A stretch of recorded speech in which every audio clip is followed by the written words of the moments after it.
Delta Airlines, your local Ford dealer, and Xfinity. X1 from Xfinity will change the way you experience sports. Well, at long last, we're just mere minutes away from Braves and Cubs baseball from historic Wrigley Field in Chicago. We had torrential rain most of the afternoon. That has since cleared. It's turned into a lovely breezy night here at the ballpark. Currently 73 degrees, but still very humid. And the grounds crew has the field looking to be in pretty good shape, although the wet area of the field is behind third base and shortstop. That's where the tarp dump takes place. And so we'll see how the footing is here in Chicago as we get this game started. Just a few moments ago, the Cubs bevy of all-stars were handed their National League All-Star jerseys. And Paul, these were the old San Diego Padre brown and mustard yellow togs that will be worn by a whole host of Chicago Cubs who have the entire National League infield starting for the National League. Yeah, they've cornered the market, Chip, and as you say, those old jerseys, you know what, growing up in the 70s and 80s, I'm kind of partial to those. Those look okay. But Cubs taking the field now, and certainly great fans, great night, as you said earlier. Just the second team in big league history to field the starting infield are the 2016 Cubs. And here they are with Rizzo and Russell, two of their all-stars. Chris Bryant moves to left field. Ben Zobrist to right, with Jason Hayward in center field tonight. Again, no Dexter Fowler coming back from hamstring problems. And we'll get our first look at a terrific young catcher, Wilson Contreras, who's starting against the Braves for the first time tonight. As you mentioned, Jason Hammel is on the mound. We've talked a lot about how the Cubs have not been very Cub-like of late. One reason why is their pitching, and Hammel certainly factors in that process for Chicago. When you look at that first 11 starts, dynamite ERA 7-1, has struggled in his last 4. That ERA is last 5. That ERA is really high because he gave up a career high 10 earned runs in New York in his last start. That's tough as a pitcher. Some guys can't wait to get back out there. Some guys, their confidence is shaken a little bit.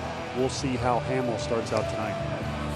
Braves have seen Hammel before, and they've beaten him before. In fact, the Braves knocked him off on June 10th down in Atlanta. He gave up 2 home runs in that game. And you see the Braves lineup tonight, Paul, has hit 5 career home runs against Hammel, with Freddie Freeman and Nick Markakis having very good luck. Gordon Beckham, too. It's good to see Gordon back from the disabled list. He's missed 50 games this year with 2 separate hamstring issues. And under the timing is everything file, Gordon Beckham is back in Chicago, not only to play the Cubs, but the Chicago White Sox in the final series before the All-Star break. Of course, the White Sox, the team that drafted the former Georgia Bulldog star. He'll have a few statements to make, and there you see Joe Madden. And Chip, a lot of the Braves guys hit Hammel well. It just wasn't 1 or 2 guys. So there's no guarantees tonight because it was a smaller sample size. But it doesn't matter if you've hit a guy for 3 or 4 at-bats or 50. When you have hit him well, you go to the plate with confidence, feeling good. Well, Jace Peterson's feeling good at the plate. He's the Atlanta leadoff man. And Hammel's first of the night is on the way, and it's off the plate. 1 ball, no strikes. An hour and 35-minute rain delay officially at the start of play tonight. And Jace Peterson with a .273 average rips one over the screen foul. And it's an even count.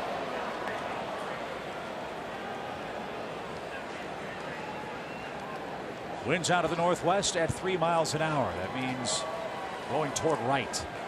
And that should favor the left-hand hitters, of which Peterson is one. And the delivery is poked down the left field line. That'll drop in for a rain-soaked hit. And Jace Peterson singles the other way, and that's how the first inning starts for Atlanta tonight. That was a nice piece of hitting by Jace Peterson. Hammel has that hip turn that he really twists around, a little deceptive. You're going to see it right here. Hides the ball very well, middle of the rubber. Pitch up and into Jace. Hit his spot. Peterson working it the other way. Great piece of hitting. Gordon Beckham is back for Atlanta, and he takes high. 1 ball, no strikes.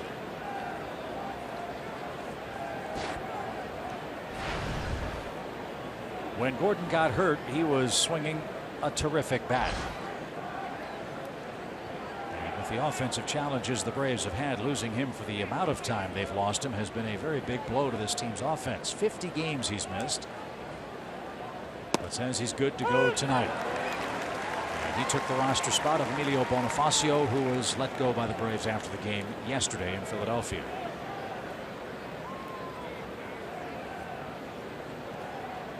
Beckham had a homer and 4 RBIs, Paul, and 7 hits in his 6 rehab stints off this last left hamstring problem.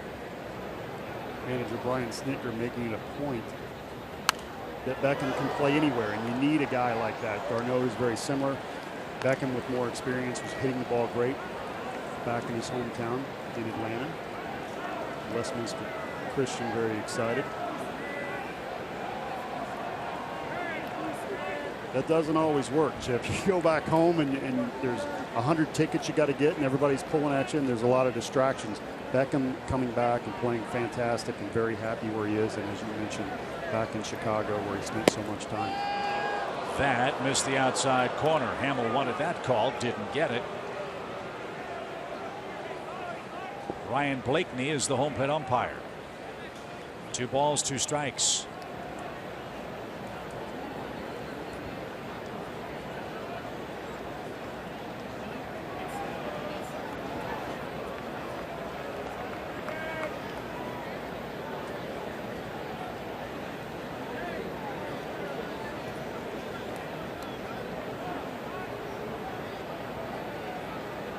Cubs have had their share of first inning troubles. We've talked a lot about the Braves' success when scoring the first run in a game.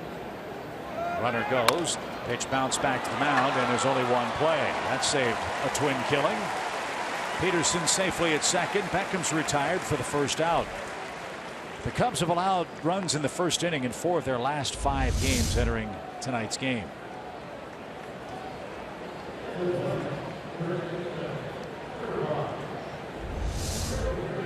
And that'll bring up Freddie Freeman. The Cubs are going to see a different Freddie Freeman than the one they saw in late April. You might recall Freddie got off to just an awful start by his standards at the plate. But he is red hot right now. He's hit safely in 18 of 24 games with 17 extra base hits in that stretch. And he went after the first one, didn't get it. Cubs have a shift on for him. 3 defenders on the right side of the infield.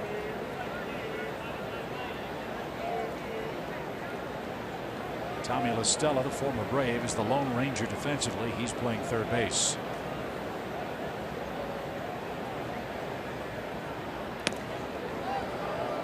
Let me ask you this, Paul. We had an hour and 35-minute rain delay. You starting pitchers are creatures of habit. What kind of an effect does that have on not only Hamill but Lucas Harrell for the Braves tonight? It can have an effect on you because you eat, you do everything methodical in a certain amount of time. So when you don't know how long that rain delay is, you're not sure what to do.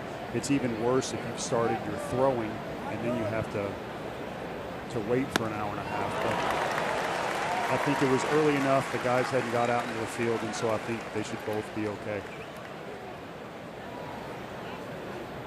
Efficiency will be key. Even though it's cooling off, it is still a very thick evening in Chicago. 1 ball, 2 strikes for Freeman. And that stayed high. It's 2-2. You mentioned earlier about Freeman getting off to a slow start.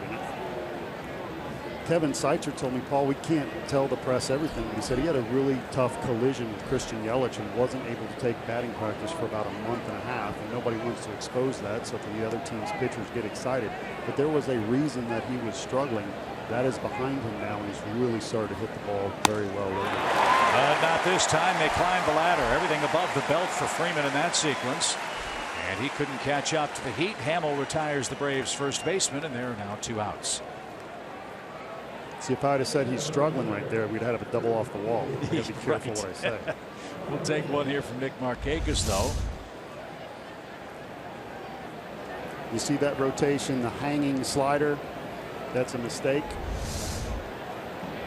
Sometimes you get away with him. Hamill did on that one. Nick Markakis with a 3-game hitting streak. He's got a hit in each one of those 3 games. And leads the club with 43 runs batted in. And he takes a strike.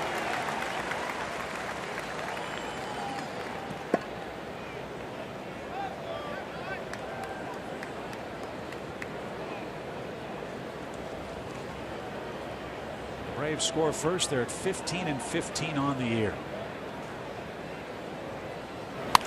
Driven down the right field line. That's got a chance. That ball's right at the pole, and that ball is gone. A home run for Nick Markakis. He turned around a 93-mile-an-hour fastball, and he just hit his third home run. It's 2-0 Atlanta.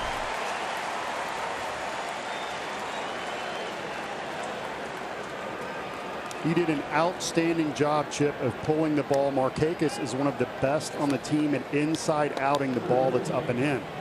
Again, Hamill hit his spots just like he did to Peterson. Peterson with the inside out swing over third base. Markakis swinging the axe. Get after it, big boy. What if he saw that everything was up to Freddie Freeman? And he didn't miss a pitch and tomahawked it out to right.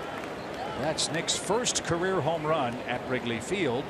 And the home run ball continues to plague Jason Hamill. This Braves lineup has hit him hard. They've hit 3 home runs against him this year. It's 2-0. The pitches that Hamill has executed have ended up in a home run and a base hit, up and in. That was an axe, a tomahawk chop from Markakis. When he has hung the slider to Freeman, he's gotten the strikeout, gotten away with it. So we'll see how this continues, but he is certainly trying to establish in and hitting his spots. And the Braves, you have to give them credit. It's a nice piece of hitting. So the Cubs have given up lots of runs early lately. Braves score in the first tonight. And after an hour and 35-minute delay, Joe Maddon's looking on at Jason Hamill. His club down 2 quick runs.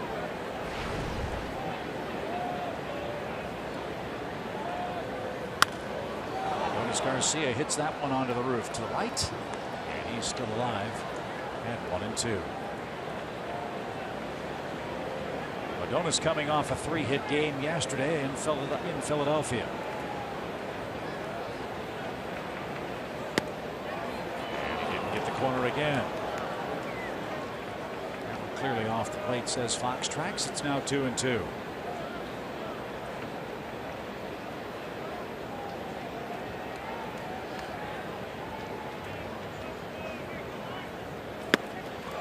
And a swing and a miss at a 93-mile-an-hour fastball. Nick Markakis hits one down the right field line and way into the bleachers. A quick 2-run lightning bolt for Nick Markakis on a rainy night. And Lucas Harrell has a 2-run lead heading to the bottom half of the first at Wrigley Field.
Early runs. Nick Markakis with a 2-run shot. Now Lucas Harrell goes to work.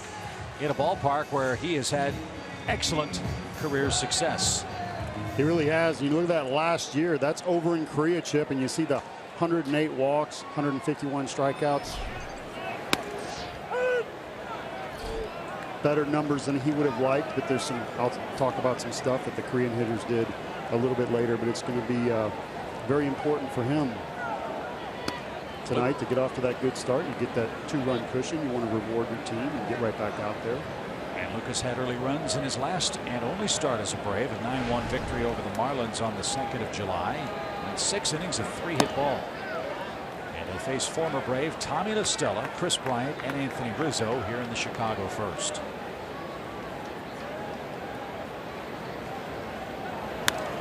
Popped up. And Tyler Flowers is there and makes the basket catch with Adonis Garcia nearby. And it was Tyler Flowers who makes the play for the first out. So here's MVP candidate Kris Bryant batting second on the lineup card for Chicago. Cubs with still a 149-run differential over the rest of Major League Baseball this year. Then Rizzo, then Zobrist. Contreras, will see him for the first time. Former Brave Jason Hayward has been dropped to 6th on the lineup card, with Russell, Hamill the pitcher 8th, and Javier Baez at second base is batting 9th. Kris Bryant's an all-star, 2nd overall pick 3 years ago in the draft. And all he's done in his last 13 games is hit 8 homers and knock in 15 runs. Yeah, but Houston wish they had that pick over again. Can you imagine him added to all the talent in Houston? Good night. That would almost be unfair. They took Mark Apple instead, and Bryant fell to the Cubs. He leads the league in homers. He had 26 homers all last year in his rookie season. And Harold missed outside. This is not Lucas's first time pitching in this ballpark. He's pitched here with the Astros, and he's pitched great at Wrigley. 15 career innings, 1 earned run. Bryant was backing away from that nasty pitch, and he got the call. 2 balls, 2 strikes. Nasty curveball for strike 2. He got La Stella on a cutter in. He's 31 years old. Historically, pitchers reach their prime when they're 31 years old. And Bryant is down on strikes. That's 86 strikeouts for the multi-talented Kris Bryant, and quickly 2 outs. So what are Lucas Harrell's 4 keys for victory tonight? Well, as you see, he's going to work fast, but he has to throw strikes early, get ahead in the count so he can make that good breaking ball work. As you saw, the curveball, he's got a number of pitches, and any way you slice it, Chip, that cutter needs to be on. It's new and improved. He is a different pitcher than the pitcher that the big league saw years ago. And again, a very tough road coming from Korea, the minor leagues with the Tigers earlier. A great story. The Atlanta Braves is a land of opportunity right now. If you're a starting pitcher, traded away even Bud Norris and others, and this is his chance. 1 ball, no strikes for Anthony Rizzo, who took high. And the count to the slugging Cubs first baseman now 2 balls, no strikes. Back-to-back 20 homer men on the lineup card for Chicago. Rizzo, another all-star, also knocked in 61 runs. And he's going to ground this one to the left side. Adonis slides, throws high, and Freeman with the tag. And Rizzo trips across the first base bag. And that will retire the side. What a play by Adonis Garcia to scoop it, to slide, and then throw to first in time for a 1-2-3. Bottom of the first inning. Shutdown inning for Lucas Harrell with a little help from Garcia at third base. Markakis' 2-run homer is the scoring so far, and after 1, the Braves lead 2-0.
for Braves outfielder Jeff Francoeur. He debuted in the major leagues against the Cubs 11 years ago today down in Atlanta.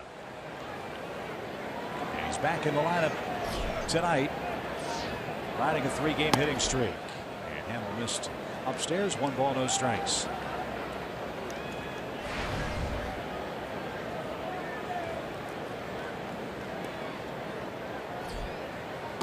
I'd forgotten until Jeff mentioned it during our rain delay fill programming about when he came up in 2005 as part of the wave of baby Braves who came up from AA Mississippi, and Brian Snitker. As this one shot down the right field line and headed for the corner. Jeff Francoeur's around first. He's on his way to second. He might think about 3. Nope, he'll slam on the brakes with a leadoff double. The great thing about Jeff Francoeur and Brian McCann, once they got to the big leagues, they were told by the veterans on the club, you get fined $100 every day until you move out of mom and dad's house. And what a debut against Glendon Rush and the Cubs. A home run in front of friends, family, and all of Atlanta, with Brian McCann and Ryan Langerhans greeting him at home plate. Outstanding stuff. Talking to Jeff before the game, I asked him what his most memorable moment about that was, and he said that my parents and family were in the stands to watch me do it, and no one could ever take that away from me. I'm in the baseball encyclopedia, and I got a home run. And he's got friends, he's got family. His mom and dad are here. His wife Katie is here on the trip. As of tomorrow morning, Jeff Francoeur will celebrate 10 full years of Major League service. Let's see if Tyler Flowers can add to a 2-0 Atlanta lead. And that's chopped foul. It's 0-2. And Chip, he thinks his wife and parents are here only. Talking to Jeff before the game, but I had a spy at the airport, a friend of mine who texted me and said he's got a whole mess of family and running into his sister-in-law Amy Douglas at the airport. So big surprise waiting for Jeff after the game, and it's great stuff. Flowers didn't get it. He's struck out. Hamel's got a good fastball tonight. That's his 3rd strikeout tonight. And there's the first out of the 2nd inning. So Tyler can't move Francoeur up. Let's see if Ender Inciarte can. He's been dropped down in the lineup. Take a little pressure off of him. Ender hitting .231.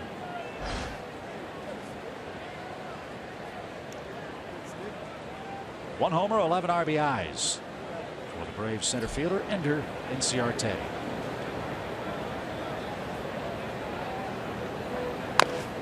And he chops one off his foot, and he is flat on his back in the left-hand batter's box.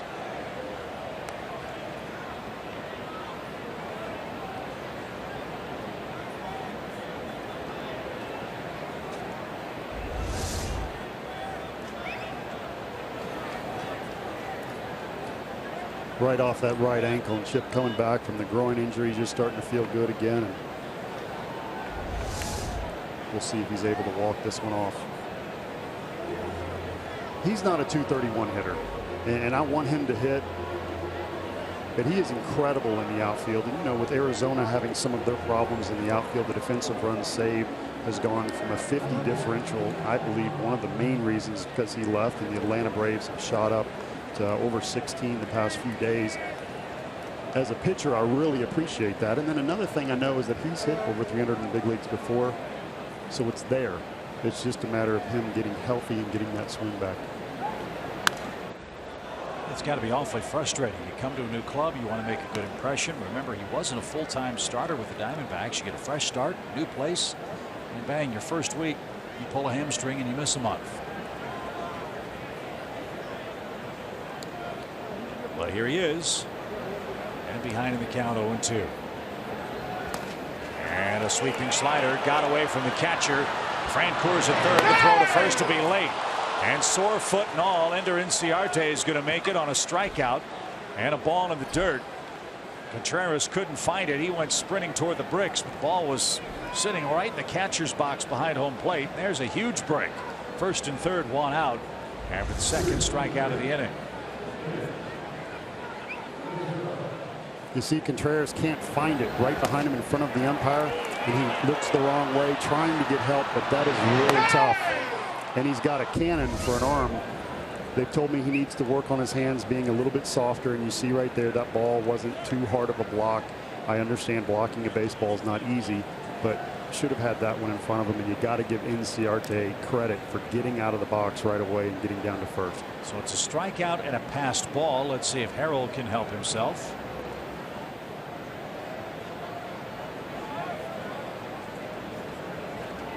And even if Harold doesn't get a hit or make something happen here,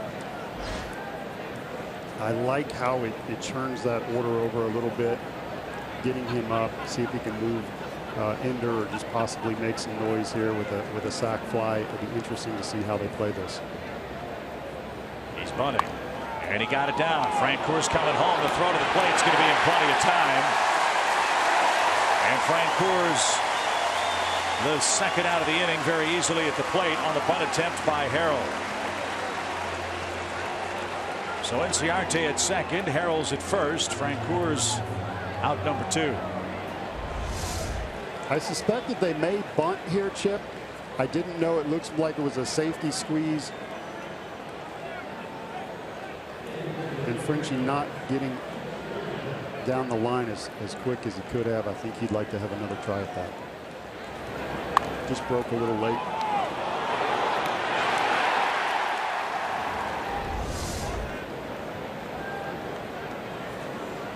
So Jace Peterson's the batter, first and second, 2 outs. Jace single to left to start the game for the Braves.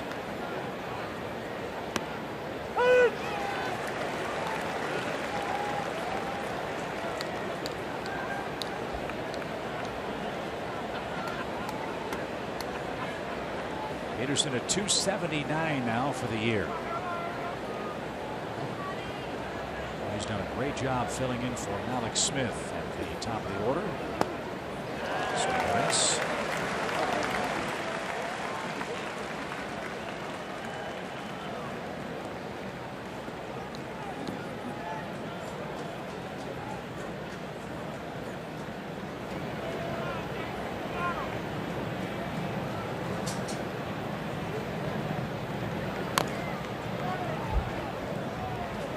Nice month-long run for Jace Peterson. Gotta like those numbers since June 10th with the 323 average. A totally different hitter, attitude, person when he came back to the Braves after being down in AAA. And it's funny too, Paul, when he was down there, it's not like he was hitting 380. He was hitting 180 with AAA and got the call. He obviously is hitting a whole lot better than that. I don't know why. You know, there's a quote, coaching quotes, and it says sometimes the best teacher is the bench.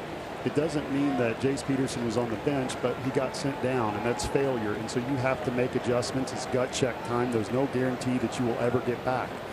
Jace coming back and making the most of that opportunity, and I think Adonis Garcia has done a similar thing, and since that he has come back, his attitude has changed. And not that Jace ever had a bad attitude, but sometimes you feel a little snake bit, nothing's going your way. I think so much of this game is mental, and Jace has come back, shaken all of that off, and I see a confident player that steps in the box. 2 balls, 2 strikes, 2 on, 2 out, 2-0. Atlanta leads in the second. And that one right back up the middle. But Russell at short's going to flip to second, and Baez wins the race to the bag. And that retires the side. That almost snuck through the infield here in Chicago, but no such luck for Jace Peterson. Ben Zobrist will lead off for the Cubs, who trailed by 2 early.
Adonis Garcia to end the bottom of the Chicago first.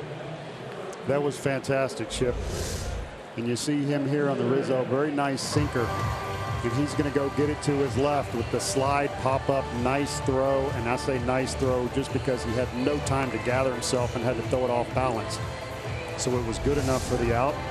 Talking to Terry Pendleton before the game, I said, what's so different in Adonis? And he said, Paul, when he went down to AAA and he came back, he goes, let's not forget he played left field down in AAA. Right. So he was coming back to be a guy off the bench and play some outfield. And when he came back, the manager change had happened, and he went into Brian Snitker's office. They talked. There's a translator. TP was in there. And they talked about his role. And he said, I'm happy to be here. I will play anywhere you want. And that was something that they had not seen before. Terry Pendleton looked at him and said, I believe in you. The next thing you know, Adonis Garcia is out at third base, making great plays, focused into it. We talked about the bench being a good teacher sometimes. You got to go backwards to go forwards. Sometimes Adonis Garcia with a new attitude, and it's translated to some great defense.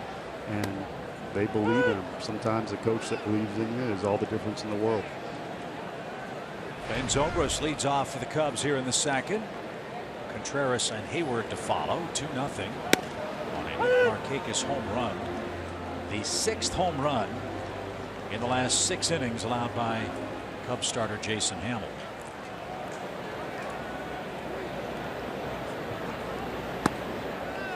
Zobrist, another all-star for Chicago.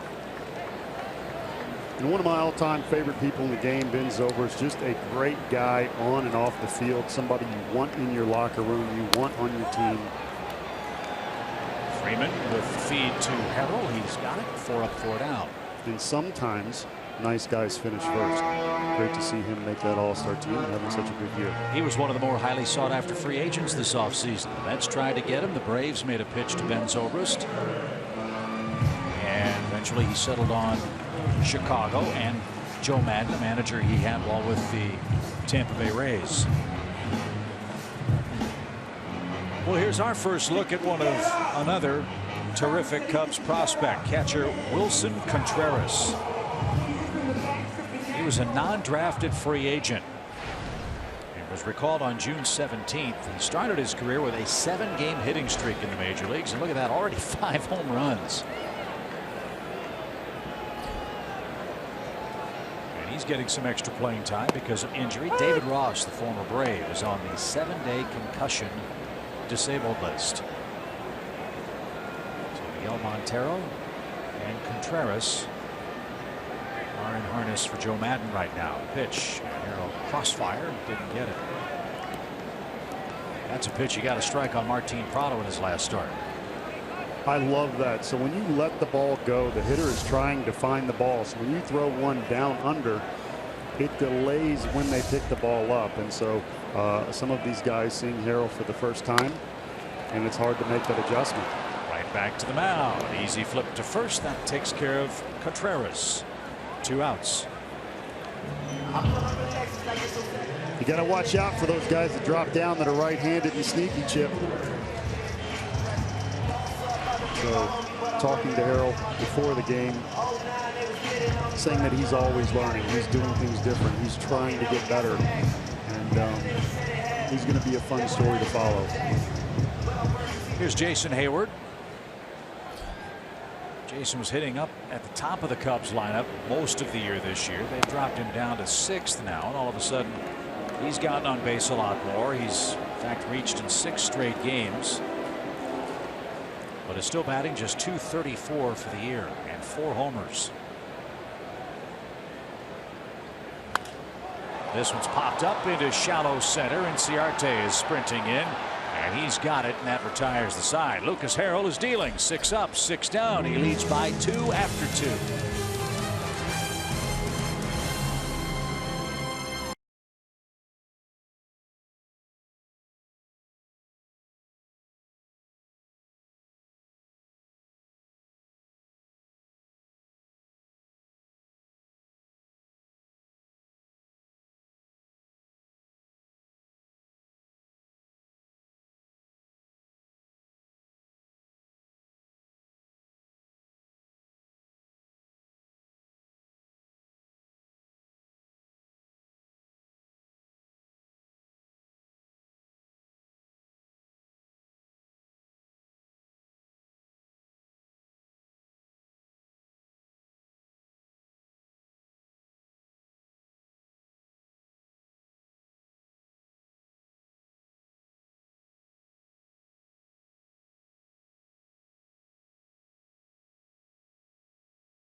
Third inning, and Chip mentioned earlier Gordon Beckham back in the lineup tonight at shortstop. He's coming off of the DL after re-aggravating his hamstring. I spoke to him earlier about it. He said the second time around, he just wanted to be very, very cautious. He wanted to make sure that it was good before he brought himself back. And he said it's also a good buffer with the All-Star break. So if it starts to bother him these next few games, he still has time to let it rest during that week.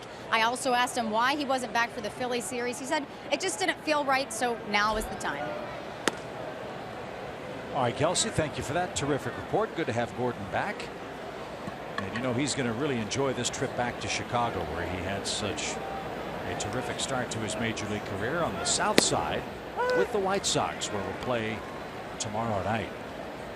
Yeah, and this is an attempt to make up a game rained out on April 30th here in Chicago. And for the Cubs, it's a very, very busy finish to the unofficial first half of the season. They're going to have to play 24 consecutive days leading up to the All-Star break. And a rain delay tonight means they'll fly to Pittsburgh and get to the Steel City around 5 o'clock in the morning and start a series tomorrow night. Meanwhile, the Braves on getaway day, Paul, get to go back to the same hotel they spent the night in last night and go cross town with Chicago's American League team for 3 games starting tomorrow. There you go. And the Braves, 5 different venues in 7 games, so the Fort Bragg game was certainly worth every minute of it. But the Braves have had a few games where they've not been afforded normal rest. And when you're playing a game that requires 100% of your body and you to be there physically, it's not always easy. 2 balls, 2 strikes. And that one is cut on and missed. That one goes all the way to the bricks. It ricochets back to Contreras, though, in time to throw out Beckham at first.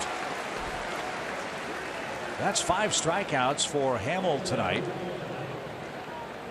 And he's off to a good start in the 3rd inning. The one question I have about the makeup is why wouldn't you play this in the afternoon here in Chicago, knowing the Cubs have to travel? Now, you couldn't have predicted the weather, obviously, but one would have thought this would have been a perfect opportunity to play it at 1:20 and let the Cubs get to Pittsburgh at 11 o'clock instead of 5 o'clock in the morning.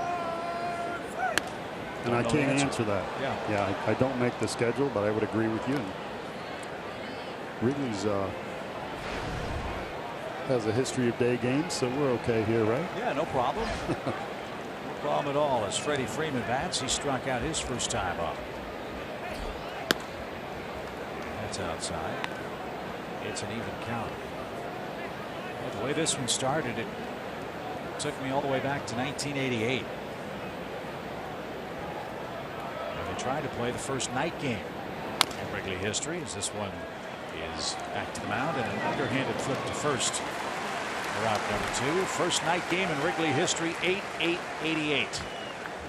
And it rained and rained and rained some more. And they had to postpone the game and played the night game the next night. Here's Nick Markakis. It's been a shower of home runs for Jason Hamill, as you see on the Academy Sports and Outdoors leaderboard.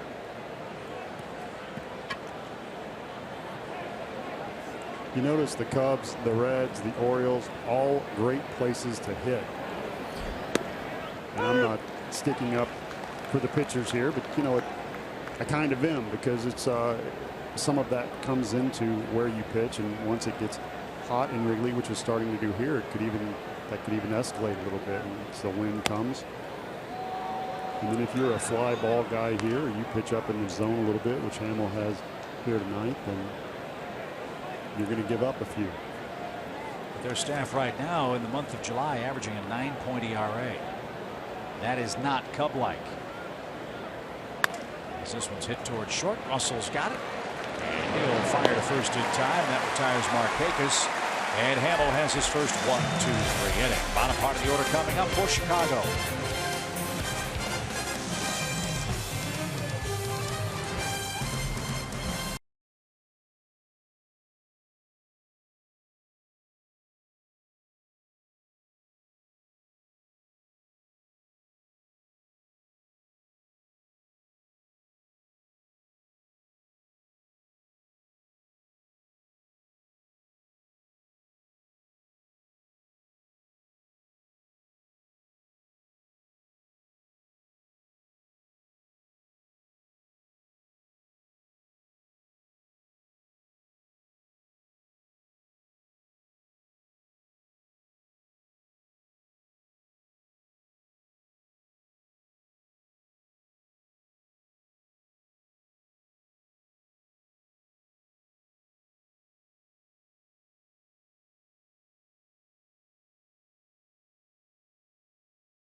Third inning, Paul Bird, Chip Carey with you from Wrigley Field. It's time for our Greatness Made Here feature, brought to you by Synovus, the bank of here. And you see Lucas Harrell, MLB career, maybe the ERA is a little higher than you'd like, but he is a different pitcher who is now dropping down, an improved cutter, and again, renewed energy being back in the big leagues.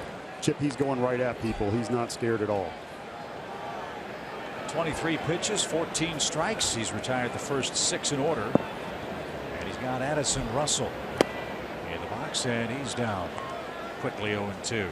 So when you have that good cutter and that good curveball, which he just showed you right there at 83, and you're throwing the ball 93 miles an hour, if you hit your spots, you will get guys out up here. He has great stuff. And pitching on a mound that he's very comfortable with, as we've said a couple of times.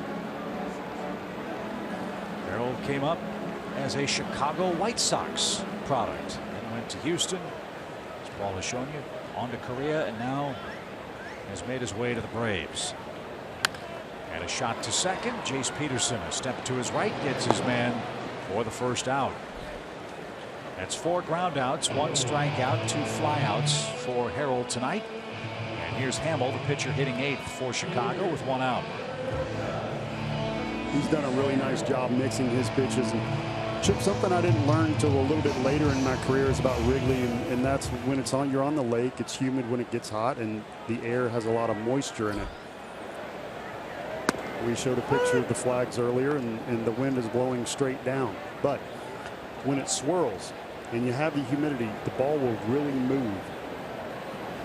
And so when you have that, sometimes you fall behind in the count because you're not used to that movement. So what I learned was from some veterans is that you have to go for the middle. When it's windy, get ahead in the count. Don't get too greedy. How hard is it pitching here, knowing that the Ivy's only 360 feet away from you in left and right center in this place? Well, and you can't think of that. Swing and a miss. That takes care of Hamill. 2 outs. Because you don't want that to affect your confidence. So what you just say is to yourself, well, you know, the wind swirls, so maybe when I give up that long ball, it'll be blowing in or it'll knock it down. If you go out there feeling that you're in a bandbox, sometimes you can try to overthrow or make too much of an adjustment playing the field. So got to pitch your game, and then with the wind, just have that catcher give you a little bit more play. Here's another real talented Cubs player, Javier Baez, playing second base today. Batting 9th, and there's the first Chicago hit on the very first pitch. So Baez aboard, and we head back to the top of the order. And Tommy La Stella.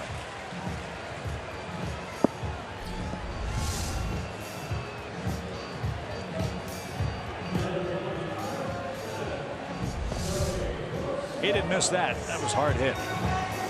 And here's La Stella, who popped out to Tyler Flowers to start the game. La Stella was an 8th round pick by the Braves in 2011. Was traded to the Cubs for Arodys Vizcaino and 3 international draft slots. As you know, the Braves have done a lot of work in the international draft the last couple of years, including this season, where they have, what some say, signed the best international free agent class of any team in Major League Baseball, highlighted by Kevin Maitan, the 16-year-old Venezuelan shortstop.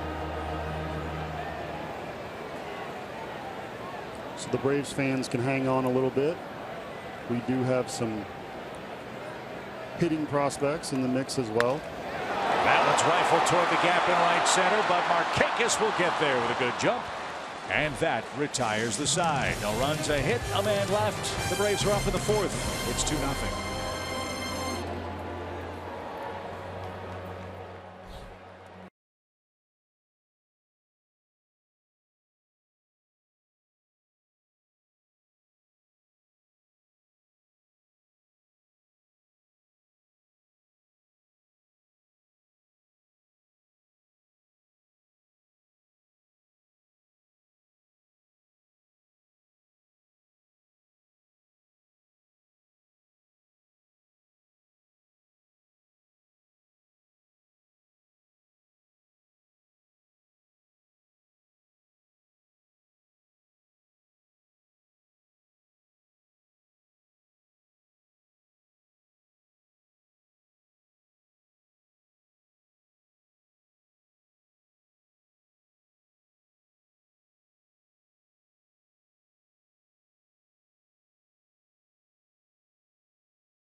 Sponsored by your local Toyota dealers, Let's Go Places, the Georgia Lottery, and Zaxby's Indescribably Good. Beautiful night at long last along the shores of Lake Michigan as you see the unmistakable skyline of a great architectural city, Chicago, Illinois. And here on the north side of Chicago, inside Wrigley Field, where another big crowd has gotten together for this makeup game between the Braves and the Chicago Cubs. Adonis Garcia will lead things off. He struck out to end the Braves first. And something got loose down the left field line. Plastic cup. And now ready for action. Garcia, Francoeur, and Flowers. And a strike. Nick Markakis hit a 2-run homer in the first.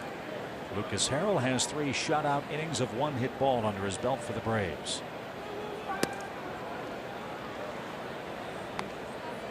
There's Brian Snitker.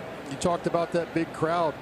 His high school coach, Lynn Sweet, an English teacher, is at the game tonight from Macon High School in Macon, Illinois. He took over their baseball team because nobody else wanted to coach him when he was in high school. 1971, they came in second in the state, beating teams with 5,000 students at the school. That was the one-class system. They had 280. And I said, what did you learn from him? And he said, I learned how to have fun. He said we would go out there, we would have home run contests, and we would practice hard, but he mixed in things that were fun, and then we'd all go fishing together. And he said it created a great team atmosphere for me, and something that he carries over into his coaching today is creating an atmosphere where guys aren't just working hard, but also having fun at the game. Yeah, that Macon, Illinois baseball team was kind of like the Hoosiers of Illinois. Yes. The sport of baseball, not basketball. Saying that Lynn Sweet taught him how to treat people. Sharply hit. Russell deep short. Wet track. Unloads quickly and shows off an all-star arm. That was a good play. And Garcia's retired. Out number 1. Yeah, that team, they had to get donations for their baseball caps, Brian was saying before the game. And the Caterpillar Tractor Company donated the club hats. But they weren't allowed to have sponsors on their high school baseball caps, right? So what did they do as children of the 70s? They taped peace signs on the front of their caps. Great stuff. You can't get this anywhere else. Jeff Francoeur's the batter and chops one foul. It's a 1-1 count. That was such a great story. We talked over Addison's Russell. His great play there. Nice job by the Fox truck getting that with a good jump stop and showing a rifle arm. As you said, an all-star. Little chopper. Tougher play. LaStella bare hand. Wet ball. Throws to first and in time. Rizzo with a good stretch. I'll tell you what, one thing about this Cubs team, Paul, that I don't think is reported enough. We talk about their pitching, we talk about their offense, the run differential. We don't talk enough about the interchangeable parts that Joe Maddon has all over the diamond. Tommy LaStella is a second baseman. Yes. And he just made an excellent Chipper Jones-like barehanded play at third base. You have me here because I've been in the big leagues, and you have me here to be honest. And I mean this with tons of respect to Tommy LaStella. He's called the hit machine. He can hit. Nobody ever questioned that. At times, they question his range. So they moved him over to third base where it's a power position, and you don't really have to have as much range. It's the hot corner. So when you see him make a play like that, and sometimes you have to play the hand that's dealt and put guys in different positions, you got to smile because he's coming through right there. He showed good range coming and getting that ball, getting rid of it all in one motion. 1 ball, no strikes for Tyler Flowers. Well, starts by position. Cubs have had 4 different catchers. They've had 3 different second basemen. They've had 4 different third basemen. 8 different men have played left field. 4 different men have played center. 7 have played right field for them. So this is anything but a plug and play offensive and defensive lineup for Joe Madden. And no one does that more than Kris Bryant, who may be the MVP of the league. He's played 6 different positions this year for the Cubs. And I wouldn't say that's a big deal if he was a 280 hitter. But you're talking about a guy that's leading the league in home runs, who can play center field, third base, all over. We'll talk more about it when we come back. Hamels wearing out the infield grass. Another 3 up, 3 down inning, this time the 4th.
Coming up, Kris Bryant is ready to lead things off for the Cubs. Rizzo and Zobrist will follow. And Kris Bryant is our Georgia lottery hitting the jackpot. Paul, some say he's the MVP if voting were to be taken today. I couldn't disagree with that. We're talking about the home runs, and that's great. Leading the league first, slugging percentage third. You see the RBIs and the runs. Here's what's most impressive for me about Kris Bryant. He runs a 6'4", 6'5", 60, and he can go play center field. He is 6'4", 6'5", and as I talked about his speed, but you can put him at third base because he's got good hands. Tonight he's playing left field. So it's hard to be good at everything. I'm a huge Freddie Freeman fan, but he's going to stay at first base. He's knocking. That's the normal. You got the big power guy over here. This guy can kind of do everything. Now Freddie did a great job of learning first base, and now he's one of the smoothest fielders in the league at his position. But he's not going to throw across the diamond at 95, and he's not going to run to first and up there with everybody, the league leaders getting down the line. And that's the normal way. Bryant, good at everything. You can put him anywhere. That's what's most impressive to me. At this low, first time Harrell's fallen behind 3 balls and a strike. You got the big boppers coming up for the Cubs, who trail by 2. Anthony Rizzo waits on deck. There's that crossfire pitch again, and it's fouled away.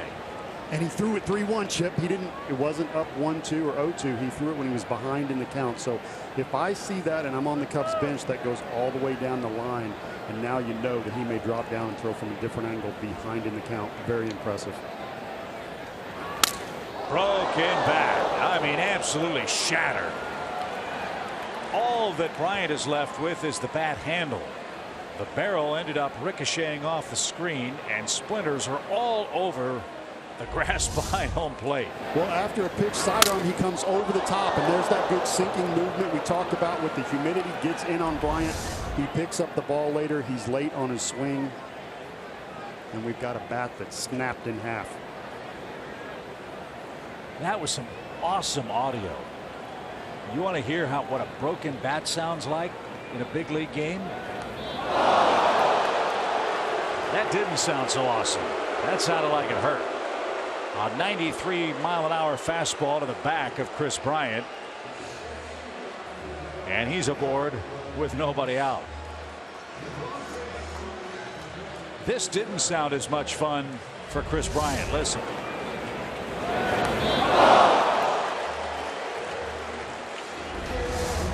I'm sure Bryant would have wished to hit that elbow guard, but just missed up and in. And this has now become a very important inning for Harrell because the leadoff hitter is now on.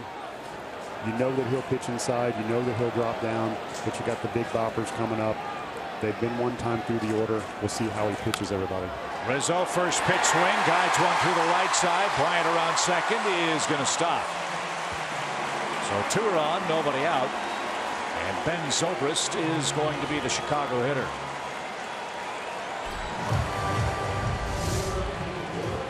This is a great pitch. The cutter in, it jams him. But sometimes, like real estate, it's all about location. That's just a soft, couldn't have rolled it out there any better. Base hit.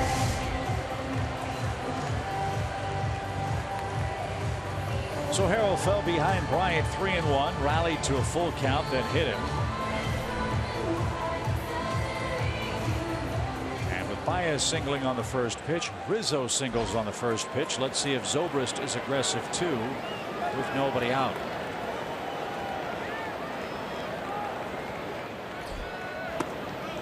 How about his timing device in the batter's box?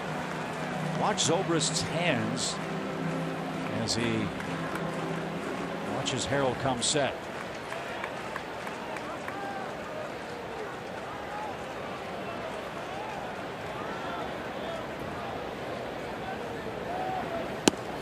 He is spring loaded.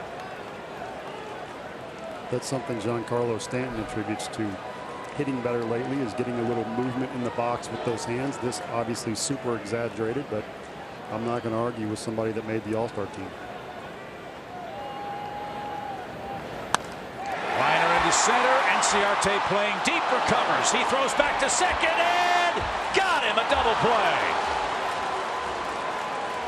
Ender Inciarte with his great speed, his great glove work, the catch, the double play, 2 are out. Well, Chip, we got an earlier throw from Ender Inciarte that hit 93-4. Look at him run right there. There was no hit turn at all.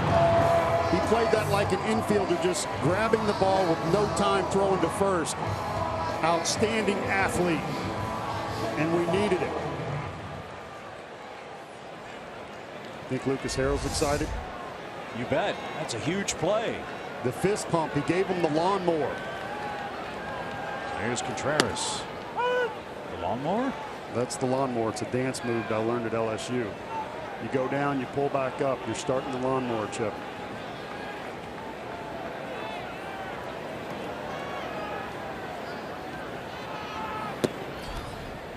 We didn't have the lawnmower at Georgia. You were the water We sprinkler? had the sprinkler. Okay. And the shopping cart.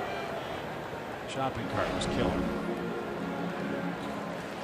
60% of the time, Paul, it worked every time. I can honestly say I've never heard of the shopping cart. So I'll have to see this later. It's a sight to behold, I can tell you that. 1 ball, 1 strike. It's low and away. 2-1 to Contreras. Again, the Cubs would be a great model for any franchise to follow if you want to build your club through adept trades, high draft picks, and good international free agent signings. Contreras falls into that latter category. He was an undrafted player and became the first Cub since Jim Bullinger to hit a home run on the first major league pitch he saw. That came on June 19th. Bullinger, the pitcher. Yes. The athlete. Yes. Good sinker from Louisiana. Very nice. Bear was asking for count confirmation. The board has 2-2. And it's correct. A hit batsman, a single, a line drive, double play, forcing Bryant back at second. Has Rizzo at first, 2 out. And a shot to short. And a flip to second, and that retires the side. Ender Inciarte with another great defensive play. Bails out Harrell. We go to the 5th.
Presented by Academy Sports and Outdoors. Right stuff, low price, every day. With Paul Bird and Kelsey Wingert, Chip Carey, welcome back to Chicago. Ender Inciarte is going to lead things off. Hamill's been a different man after that first inning. You can't help but wonder, did the rain delay affect his preparation? Did it throw him off just enough? Nick Markakis hit a 2-run homer with 2 outs in the opening inning, and that's the only offense we've seen tonight. And Inciarte might need a bigger shoot tomorrow. He fouls another one off his front foot, it appeared. Well, if he keeps making plays like he did in center field, I think we're going to be all right. Is that the same foot? Yep. Wow. This time Jeff Porter is going to come out and talk to Inciarte. I think he's saying he's all right. I don't care how much padding you have. It always seems on those foul balls to find the one spot that's not protected. And you're right. The inside of that right foot, just below the pad. I detected a few sayings in Spanish, as it didn't feel very good.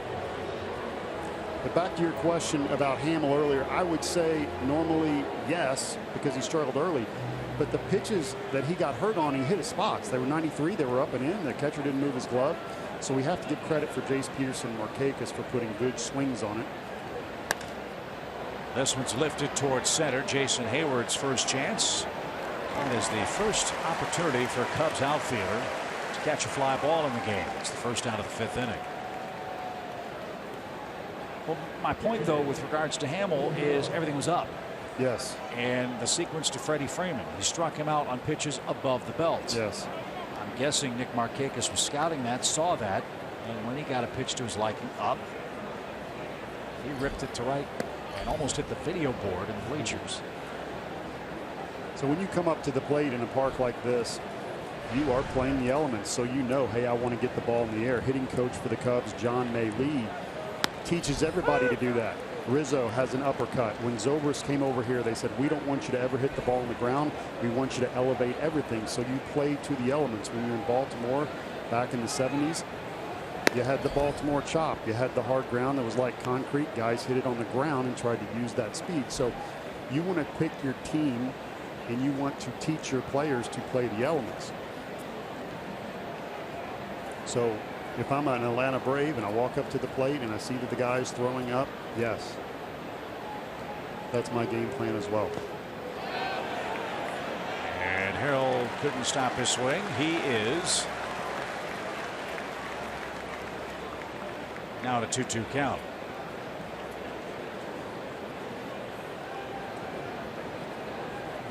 Harold is listed, by the way, as a switch hitter. So you see the elbow guard on his right pitching arm. And he just took strike 3. And that's the second out. 6 strikeouts now for Jason Hamill. And that tells me that he likes to pitch up in the zone because you have a pitcher up there. Usually you stay down and away. That ball is up and in, even to the pitcher. Very confident in the ball up and into lefties, even though he's given up some hits and a home run off it. 8 strikeouts is his season high this year. That came on May 13th against the Pirates. 11 is his career high. That was on June 1st last year against the Marlins.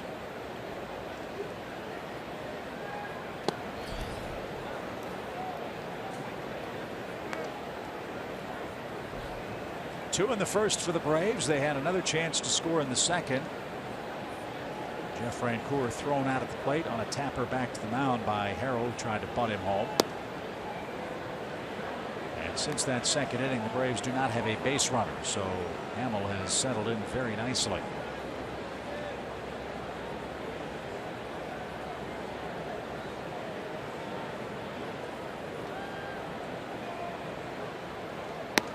That paints a corner. Hamill historically tougher on righties than lefties. He uses that good hip turn we talked about earlier to stay deceptive. When I was talking to John Lester earlier, he says when he has that little pause at the top coupled with the hip turn, that's when he's right. That's when he has that little bit of a pause, and gathers, and just like a hitter that wants to stay back, a pitcher with the hip turn, staying back, and then exploding from there. Braves have 3 hits, 2 by the lefties, Peterson and Markakis. And this one's hit toward Russell at short. He gloves, grabs, guns, and a close play at first ends the inning. 3 perfect innings in a row for Jason Hammel. He's due 4th in the 5th.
Eastern standings, boy, the Mets are making a great push to the All-Star break with their win today. They've now won 7 of 8 games overall and have pulled to within 3 games of the Washington Nationals. The Mets are scoring a ton of runs. They did get some bad news today, though. Matt Harvey has what has been termed symptoms of thoracic outlet syndrome. He may have to undergo surgery, and if so, would be lost for the year. Hayward, ground ball. Peterson can't get there. And Jason Hayward is 1 for 2. A clean single to start the Cubs' 5th. He's reached now in 7 consecutive games.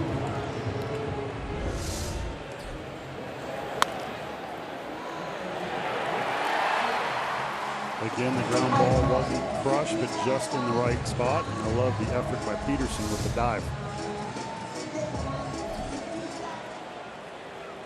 Cubs ran themselves out of a run-scoring chance in the 4th. They had 2 on, nobody out. Let's see if Addison Russell can hit a ground ball at someone for another double play. Talked about the free agent signings by the Cubs. Addison Russell was a trade acquisition, former #1 pick of the A's. Cubs got him in a deal, and he was so good they were able to trade Starlin Castro away. As you can see, Harold paying attention to Jason Hayward, knowing that he can run. Chip, on the very first pitch, he didn't lift his leg at all. He just went straight home and he quick pitched him. So now we'll see if he holds it. No, same thing. Popped up over the roof. 1-1. It's hard to do this. As you can see, he barely lifts his leg and get enough on it. You like to get back and gather, but the more you get back and gather and the slower you are to home, the more that base runner has a chance to get to second. So you want to deliver the pitch within 1/30. A 1.3 seconds is ideal. You'd like to be 1-1, 1-2, but 1-3 gives your catcher a chance who can throw down there. In major league average of 2, you'd like to see a 1.9 major league average being 2. So you add those together, depending on what kind of jump the base runner got. improves or your chances. So even if you're not quick to home and you hold it and you prevent that base runner from getting a good jump, then you can throw the times out the window. So now when you see somebody deliver the pitch called a slide step, an abbreviated slide step, everybody on the bench talks, and now there's a little bit of doubt that if I go, he will slide step and I'll be out. Breaking ball over the inside corner. Russell took it, and it's 2-2.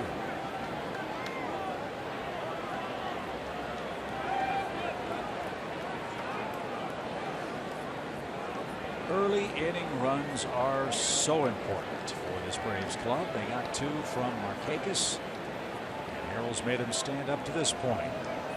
Hayward leads at first, not going, and the pitch is high, full count. You saw on that one, Chip, now it's 2-2. He throws the curveball, so you saw the big leg kick. It's hard to throw a breaking ball when you slide step.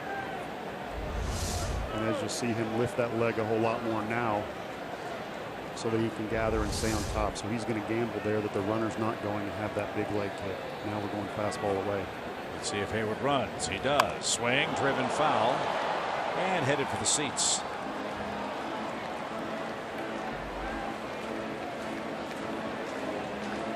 Flowers fooled me right there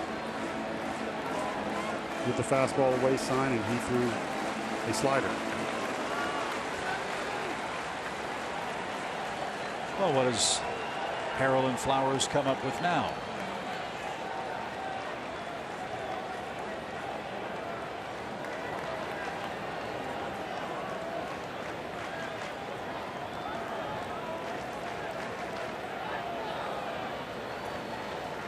Hayward runs, and the pitch not close. Ball 4. He overcooked that one.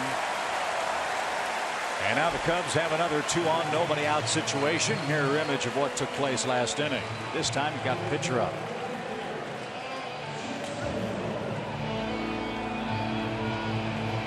I really like the way Harrell's working. He's getting the ball. He's working quick. He's throwing strikes. There, I thought he rushed a little bit.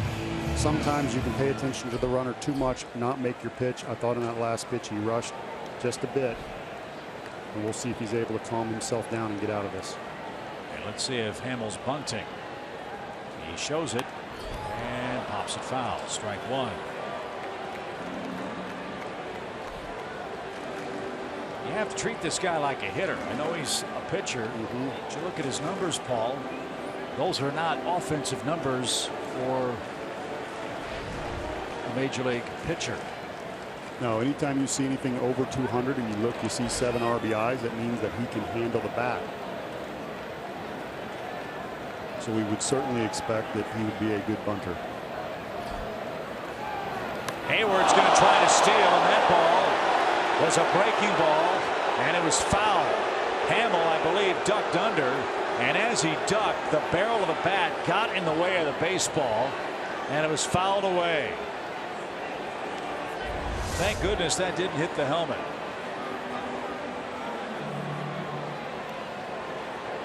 So you're taught as a pitcher, he did the right thing. He turned. You drop your head so that you don't get hit in the back of the neck. You want to get hit in the back, the butt. They also teach you to drop the bat. Now, I know I'm asking a lot here, but you would have liked to have seen him drop that bat down on the ground and get a more of a turn. I think that was an emergency self-defense. So it's 0-2. And popped up. That's headed for the seats.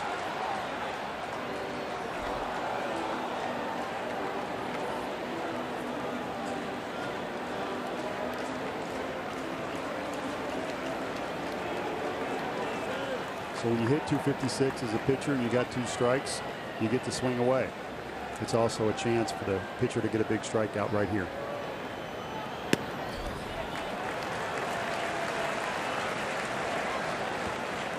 We'll also take a double play. Or triple play. Now we're talking. Let's get a first out first and see where that takes us. Hamel struck out his first time up. And he's going to strike out again. So Harrell got a big break. A breaking ball that got away from him. The Cubs pitcher ducked, and it hit the bat for a second strike. And Hamill can't help himself and advance the base runners, and now Baez the batter. And if you recall, he was aggressive on the first pitch. Yes, he was with their first base hit. And here's what I don't like if I'm a pitcher for the Atlanta Braves. Your ninth hitter that you're facing is hitting .276 with 9 home runs. A lot of these Cubs hitting .270, .280 with double-digit home runs. So you don't have the guy like Ichiro in his prime that's hitting .350, but at any point in the game, they can hit that long ball and create some runs.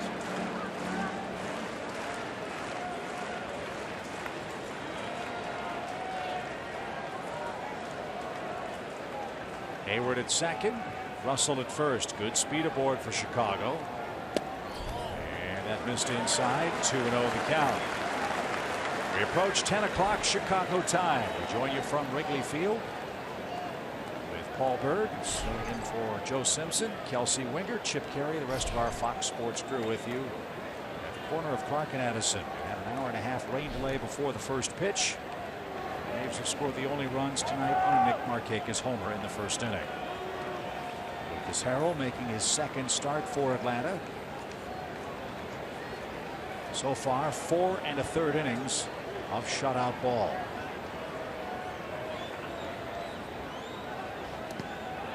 And now he's in big trouble. It's 3-0. Chip, I didn't like that right there. The 2-0 curveball after a 2 look to second base to the ninth hitter. I know Baez is a good hitter. I don't want to take anything away from him, but you have to throw the pitch right there that gives you a strike. And the only reason you would throw a curveball right there is if you throw that for a strike more than your fastball or cutter. Will Baez be green lighted? Checked his swing, and it was a 92-mile-an-hour called strike.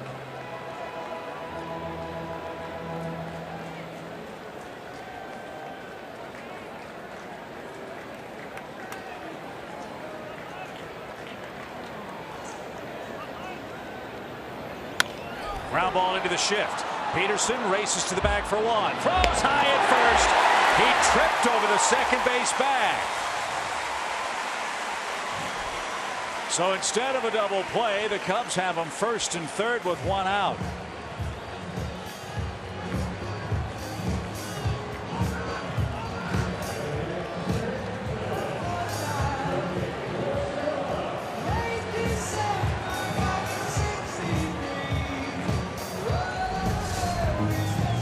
There's that good fastball in on the hands.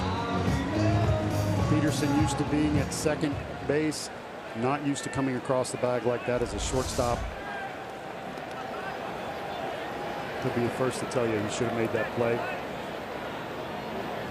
Swing and a miss by La Stella, who's 0 for 2.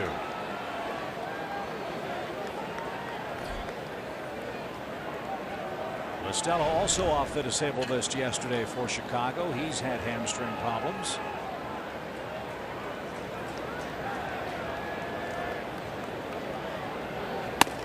And he takes high. Even count.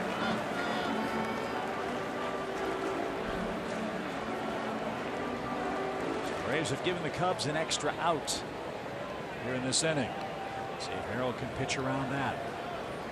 And as a pitcher, this is an opportunity for you to pick up your teammate. You don't want to have any poor thoughts that go something like, man, I should have gotten out of this, and any frustration. You want to get excited at the fact that you have the opportunity to pick up your teammate, to make the pitch, and greet him over at the dugout with a high five.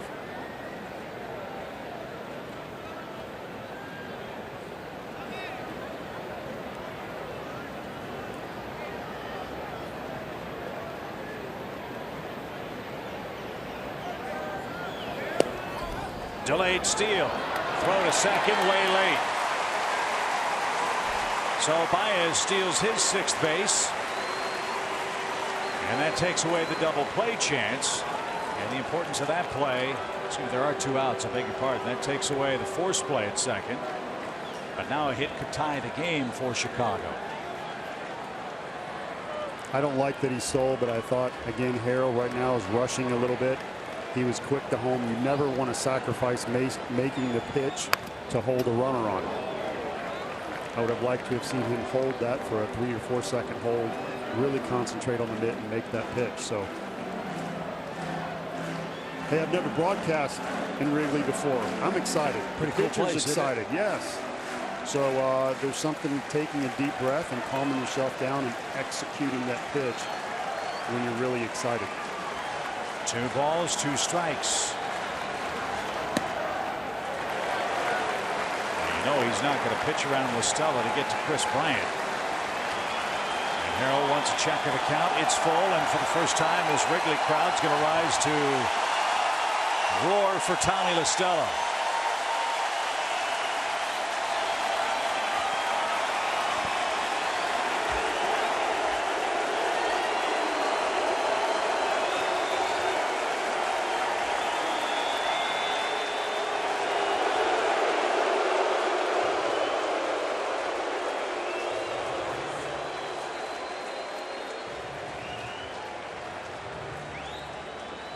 That's an excellent way to shut up a home crowd. Call time and talk to the catcher. But these Cubs fans won't be deterred by that.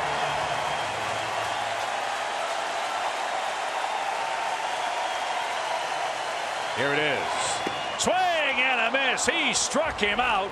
And Lucas Harrell continues his Houdini act. 5 shutout innings for Lucas Harrell in Chicago. This is a beautiful 3-2 changeup, 83 miles an hour. The bottom falls out of it. And how about the energy from Lucas Harrell?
When the Rockies come to town, fans who buy this special ticket package will get an A.J. Pierzynski zombified bobblehead doll.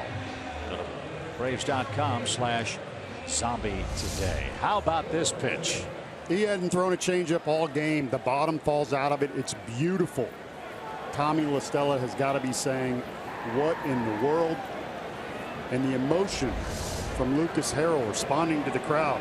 Very appropriate. I don't mind that. And Paul, that's a veteran sequence from a guy that hasn't pitched in the major leagues in a long time. But as you said, he hasn't shown that pitch at all. He saved it for when he needed it most. And what a pitch it was to preserve the shutout and send the Braves batsman back to work in the 6th. So you play off the aggressiveness of the hitter, the crowd. You know La Stella's thinking double off the wall, home run, 3-run homer to give the Cubs the lead. So you know he's excited, ready to swing. So you play off that and you give him what he wants, which is a fastball. Same spin, only it's a changeup. You saw La Stella out in front. You still have to execute the pitch. Lucas Harrell was rushing, but who cares?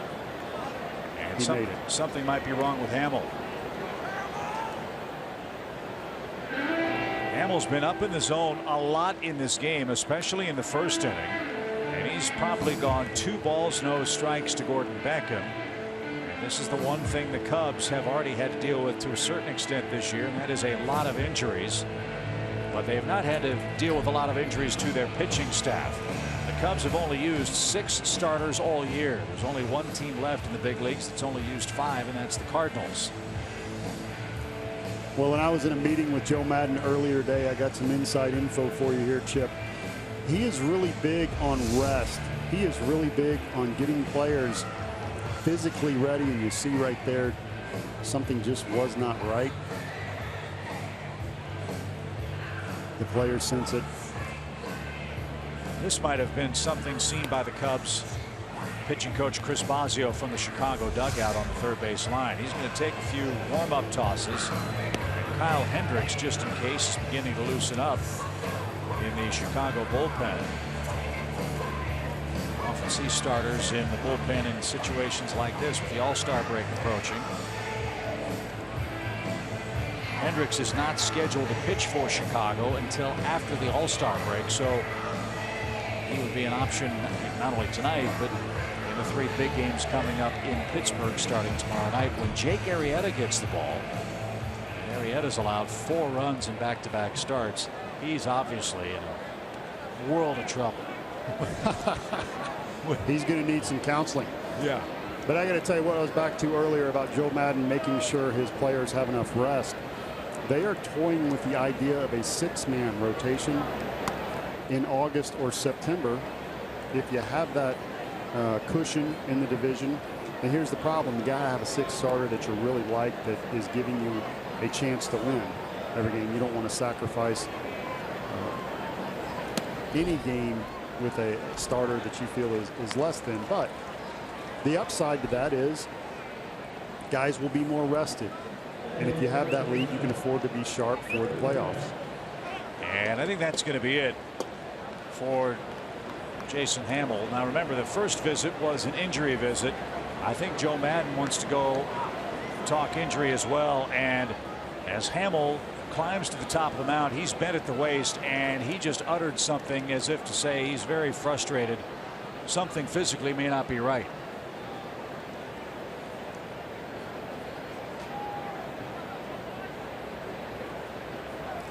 I've seen him clenching his hand a couple times. I don't know if he has any numbness or if it's something to do with his elbow.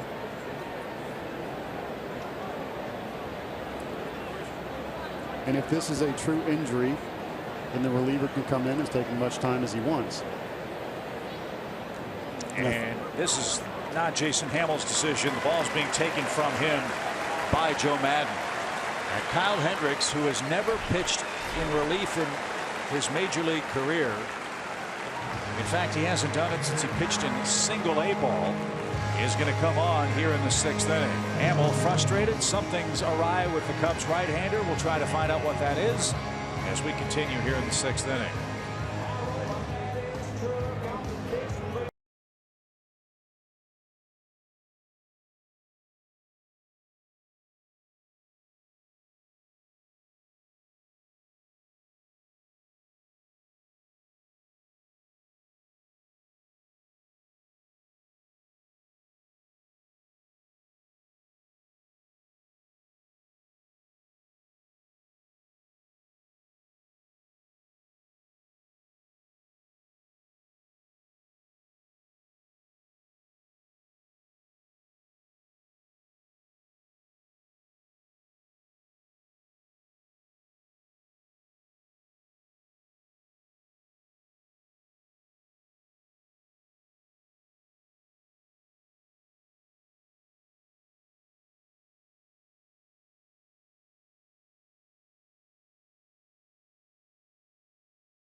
2-0 Atlanta. Runner at first is Gordon Beckham, and it's not Kyle Hendricks, but it's Travis Wood who's going to come on.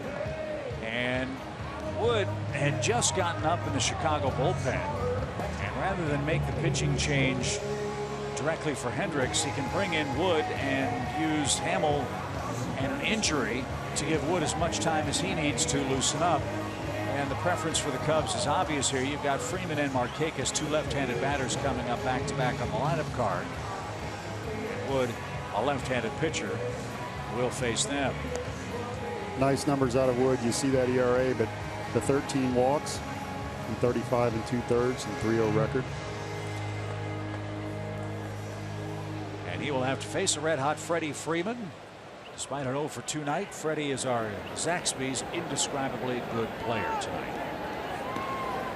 And if I see that, Chip, don't tell anybody, but as a former pitcher, I don't let any one of those guys beat me. If you lead the whole team and everything, if I can afford to not pitch to you, I won't. But here with the runner on first, that walk doesn't do him any good.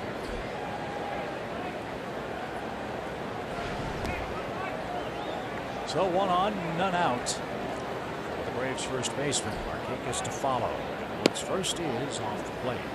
I asked Kevin Seitzer before the game what makes Freddie Freeman so good. And he says, Paul, his hands are like lightning quick hands. And I said, how do you teach that? Can you give a kid a wiffle ball bat when they're 8? And he said, no, he feels like hand speed is God-given, but you can make adjustments in someone's swing to shorten it, enabling them to get to the ball quicker. So if you don't have the quickest hands and a long swing, that needs to be changed. Freddie obviously at his best when he's hitting the ball to all fields and his great pitch recognition. His hot streak began, I believe, on a hitless night out in San Diego when Freddie started hitting the ball to left. He had a couple of deep fly balls out at Petco Park and came back to Atlanta and hasn't stopped hitting since. He's quickly ahead, 3 balls, no strikes. And he got the green light and launched it foul to the left. 3-1. I like that swing right there. He is looking for one pitch and one pitch only. He hits the fastball down and away so well. It's a 3-0 count. The pitcher is not going to throw a breaking ball or in. Got what he wanted, just barely missed it. Driven toward left and deep. Bryant going back onto the warning track. He's got it right in front of the Toyota sign. That's the Oppo Popo power for Freddie Freeman, and he just missed a long home run. 1 out. And it's time for tonight's Yellowwood brand bringing the lumber feature. Nick Markakis, the only man to drive home a run tonight, and drove into in the first. Fastball up and in from Hamill. Markakis, who usually inside outs it, throws the head out in front and is rewarded with the ball down off the scoreboard. Nice piece of hitting. Beard's getting longer too. Looks pretty good. The silent assassin.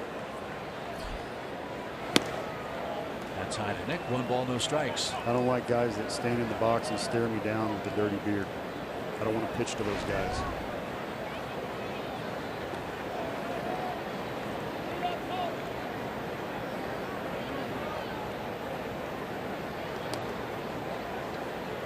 Beckham led off the inning with a walk. He was the last man faced by Jason Hamill, who went 5+.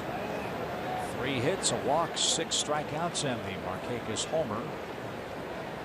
As Harrell's pitched out of trouble in each of his last 2 innings. He's through 5 with a shutout. And he's good pitch. 1 ball, 1 strike.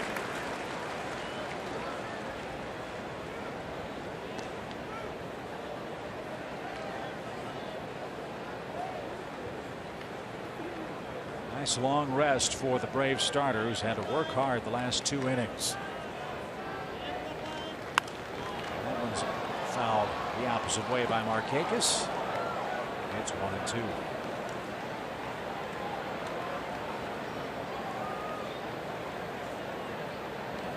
Wood tough on lefties.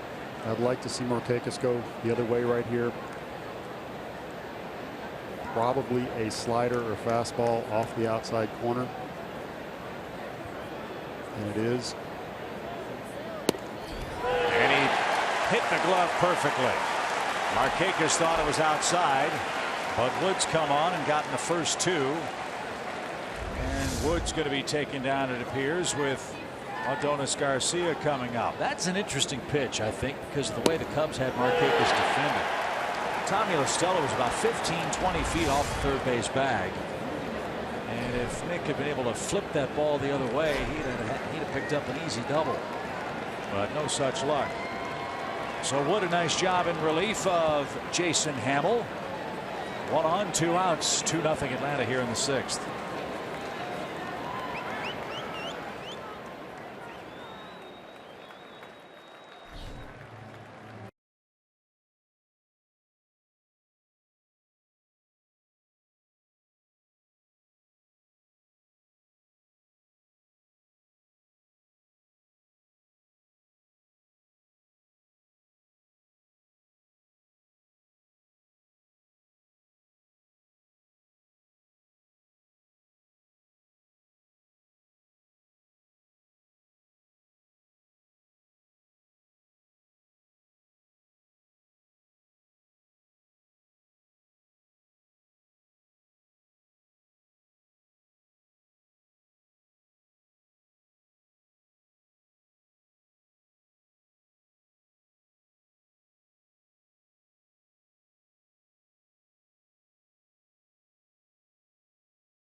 July 17th with a catered buffet featuring some of the newest Braves food creations and a Bloody Mary and mimosa bar. Go to braves.com/brunch and secure your spot at this awesome event. Good game in Chicago. 2-0 Atlanta. Jeimer Candelario takes over at third base for Chicago. He'll hit 8th. And Kyle Hendricks is the third Cubs pitcher of the night. He'll come on and bat first. Tommy La Stella is out of the game. As we told you, first time Hendricks has ever pitched in relief in his major league career.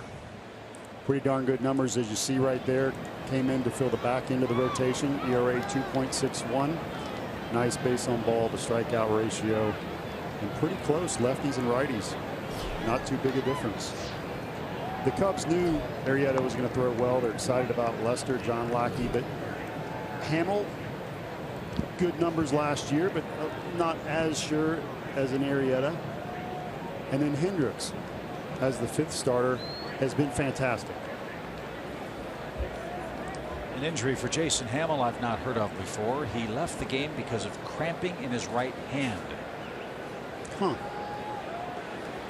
So he's out. Hendricks is in after Travis Wood pitched 2/3 of a perfect inning. I saw him squeezing it back and forth. That usually means you have some tingling in your end fingers. You're trying to feel it, but I have never heard, I agree with you, cramping in your pitching hand. That's outside. 2 balls, no strikes for Adonis Garcia. He's 0 for 2. Hits have come at a premium tonight. There are only 6 combined in the game.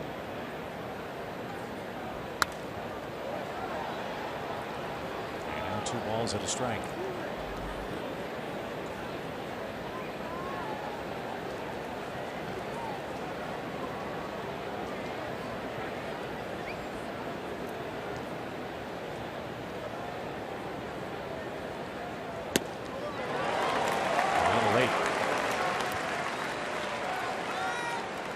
Bryant, Rizzo, and Zobrist are due for Chicago in the bottom of this 6th inning.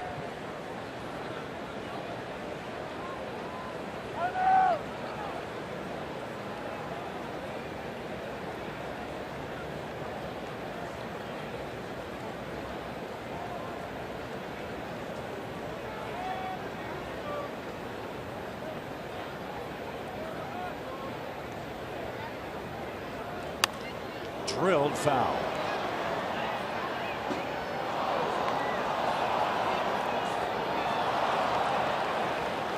That's something you don't often see, is a righty-on-righty changeup to the inside part of the plate. You may see it as a mistake, but it's very unusual when the catcher is set up there and you hit your spot. It reminds me of a closer named Keith Falk who used to have that pitch. Popped up right side. Rizzo says he's got it, and he gives way to the second baseman, Baez, who faked everybody out. Nothing doing for the Braves at the top of the 6th.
League leader in homers, Kris Bryant's going to lead off for Chicago in the 6th. Here is his home run rate.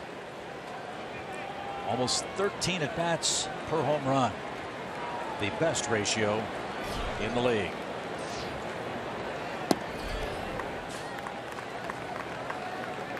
Kris Bryant, when he comes into his stance, really bends down deep like he's doing a squat. We talked about him being 6'5".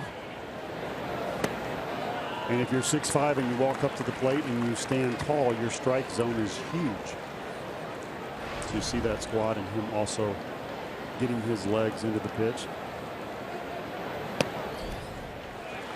Great power for somebody that, I don't want to say is slightly built, but doesn't have muscles sticking out of his neck. I mean, he's a guy that we talked about having great speed. So long and lanky, really gets good whip on that swing.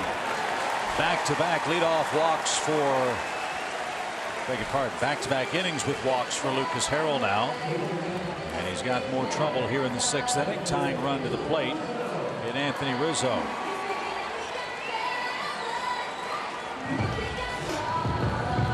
Only Giancarlo Stanton has hit more homers than Anthony Rizzo. In fact, Anthony Rizzo and Billy Williams are the only two left-hand hitters in the history of the Cubs to have more than one season of 20 homers or more before the All-Star break.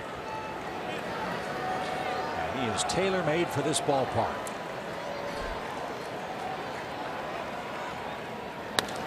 First pitch jumped all over it, but not deep enough. Enciarte in left center is there. Rizzo hit it too high, and he's retired for the first out.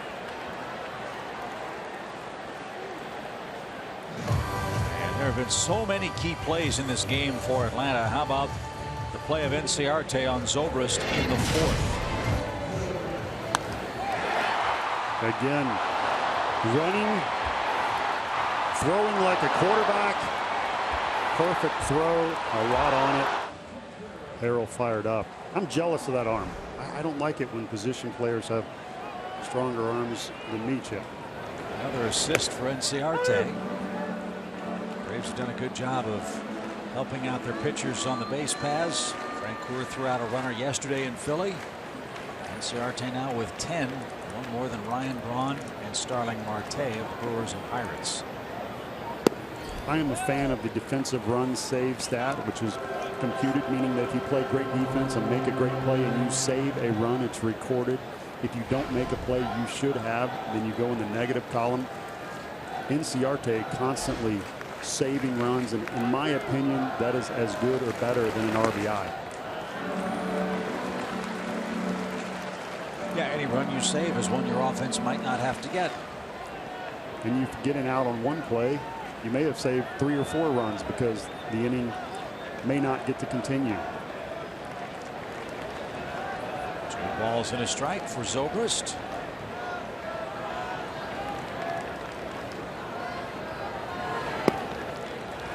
That's a little low.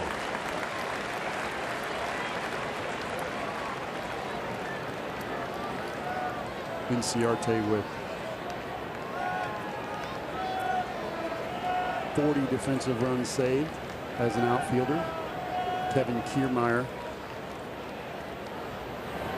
leading that. Look out. Gosh, that was a laser. Ripped right over the tarp. Down the right field line. They call this place the Friendly Confines because it is close to the field of play. Everyone whistled in the seats. Everybody's all right. 3-2 the count. Let's see if Bryant's running. Those defensive run save numbers I gave you since the start of 2015. He is going. Ground ball to second. They still get the force and the double play.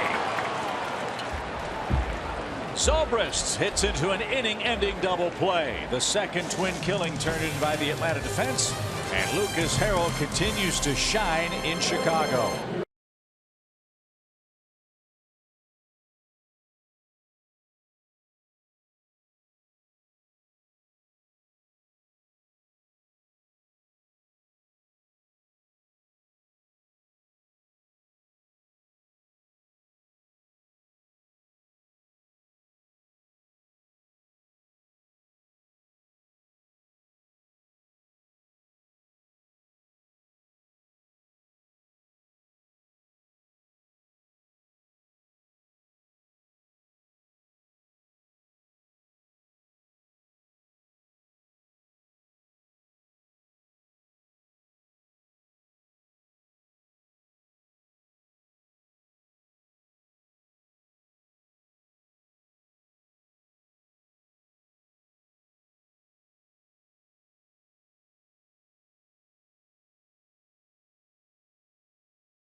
Two 2-0 over the Cubs in the 7th. And how about a little brotherly love with Tyler Flowers down there coaching and talking to Lucas Harrell? You see that nice line score so far. Some guys chip. They want to be in the corner of the dugout. They don't want anybody talking to them. Other guys want to interact with the catcher, constantly be discussing game plans. Harrell showing us with all of his fist bumps and his motions that he's an emotional pitcher, but able to calm himself down, make the pitches.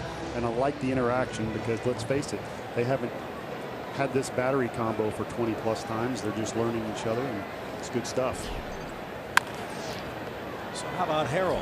21 career innings now at Wrigley Field. He's given up 1 earned run.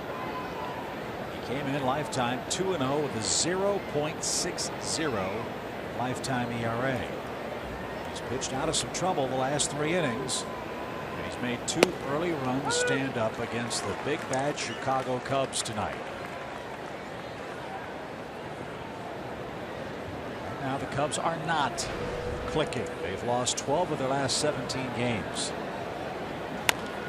And after that red hot start Remember, people were comparing this team offensively to the 27 Yankees after their first 31 games. They have cooled dramatically.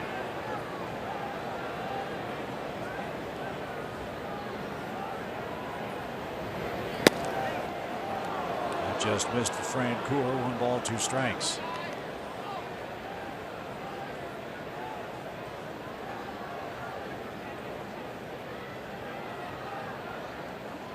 And another troubling stat for this Cubs club. Told you how important it is to score first. When the Cubs score the first run of the game, they're 36-8. When the other team scores first, they're 16-24. And that missed low. Remember, Chicago's 20 games over 500. And they've got a big showdown coming up with the Pittsburgh Pirates, who after the All-Star break have a very, very favorable schedule. And Jeff Francoeur walks. Jeff's on base for a second time. And for the second straight inning, a leadoff walk. And it's not bark in the park. No. We've got a dog on the front row. Not behind a screen with a little bowl there. What is that, Chip? Is that a Dachshund? Long-haired Dachshund? If my dog identifying skills are correct. Pretty good seats right behind the Cubs bullpen. I watch a lot of Animal Planet, Chip. I see that. You're impressed right now. Very impressed. Yes.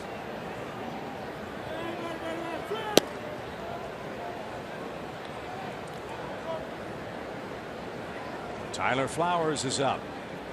Francoeur at first. Boy, some insurance would be nice before the 7th inning stretch. Bill Madlock, great big league hitter, will be singing the 7th inning stretch tonight.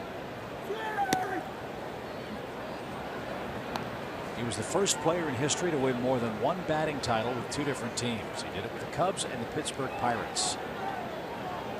Back-to-back years with Chicago in 75 and 76 and 81 and 83 in Pittsburgh. There's a strike. It's 2-1. I don't think Tyler Flowers has gotten enough credit this year. 247, 6 home runs, splitting some time with AJ, but he has done a great job with the staff. And I loved how he ran out there in a crucial situation, 2nd and 3rd, 2 outs, 3-2 count, calmed Lucas Harrell down and said, we're going with the changeup. I need you to execute it. Huge key moment of the game, and he's responsible. 2 balls, 2 strikes. Getting misty outside the ballpark. Pitch. Missed a corner.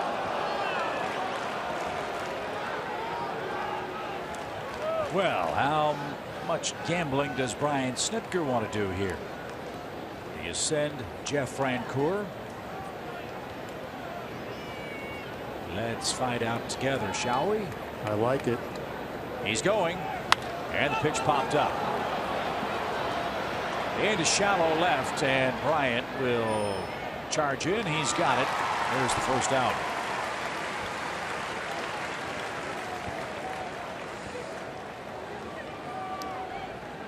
Cubs got a scare last week when Bryant and Albert Almora Jr. had a collision in the outfield. Bryant had a problem with his left leg, but he hasn't missed any time. They've seen far too many collisions in their outfield. One that cost them Kyle Schwarber, who's out for the year after suffering an ACL tear.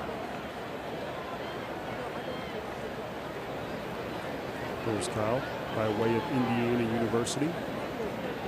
Grew up in Ohio, studying Joey Votto's swing. Not to copy him, but that was his favorite player, and was undrafted, went to Indiana, and the next thing you know, one of the top hitters in the country, and the Cubs with another solid draft choice.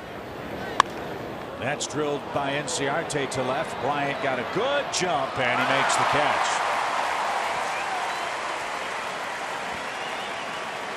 He almost looks like a natural in the outfield. We've seen him have a little trouble at times at third base, but he looks to get very good jumps in the outfield, Paul, and to my untrained eye looks to be a very comfortable looking outfielder. Well, he's very smooth, and you know, when he runs, he glides. As we talked about earlier, it's unusual to have good enough hands to play the infield at third base and then run out to center field to play out there and show the power. And on his Little League All-Star team, he was nicknamed the Big Smooth. You know who gave him that nickname? I think I know, but I'll let you. No, you don't know. You can steal some thunder. Oh, Go. is it Bryce Harper? It is. Bryce Harper. Back in Las Vegas. So if you guys, if your coach is listening and you lost any game on that All-Star team, it's got to be bad coaching. Yeah. How do you lose? Ground ball to the right side. Rizzo will backflip to Hendricks, and he makes the play. Well, the Braves have had some opportunities. They're 1 for 12 with men on base. The dog days are upon the Cubs, who trail 2-0 at the stretch.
As a starter yesterday, his first time to Wrigley in the show, and he had a familiar face greet him today when he got to the ballpark because his uncle, Gary Jones, is the Cubs' third base coach. So they met up in Cubs BP, took a few pictures. His uncle told him he was able to watch his start last night. Tyrell said not much advice besides good job and keep pitching. And he said he's going to see him Monday when they both go back to Henderson, Texas for the All-Star break. And Chip and Paul, he might have given him a little inside information with the Braves having the lead this late in the ballgame. You never know. We'll take all the help we can get That's against right. the Cubs. What a great story.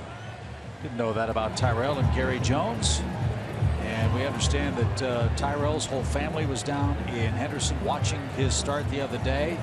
His 96-year-old grandmother got to watch him pitch on TV for the first time since he was in high school. That's great stuff. Her name is Mama P. And I said, are you excited to go back home? He said yes. He said Mama P still cooks at 96 years old, and the pork chops are outstanding. Well, we'll have a chance for 4 days to enjoy that. Some home cooking and the rest of the Jenkins family as we head to the home seventh. Lucas Harrell's the story tonight for the Braves. Yes, Markakis has hit the home run, but in back-to-back starts now, Harrell has been outstanding. He's now thrown 12 innings in a Braves uniform. He's given up 6 hits. He's walked 3, and he has struck out 9 men. And I love the word you used earlier, Paul, about Harrell and everyone else who comes on to pitch for the Braves in the second half of the year. Opportunity. Yes. And Chip, I pitched for 14 years and I never struck out 10. I wasn't that good, but I survived. And so when I see a guy like this come in the game, and throw from different arm angles and throw the ball 94 miles an hour and have a sinker, have an incredible changeup that he threw in a 3-2 count, have a slider and a cutter, and go right after people in one of the best lineups in the league. I say to myself, why can't he improve and get better? He's still young. In my opinion, at 31 years old, he got a lot of time left, so now he's getting experience, getting better.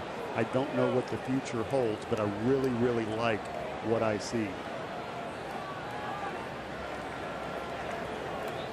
Wilson Contreras has the big league complaint to the umpire down pat. Only a handful of big league games.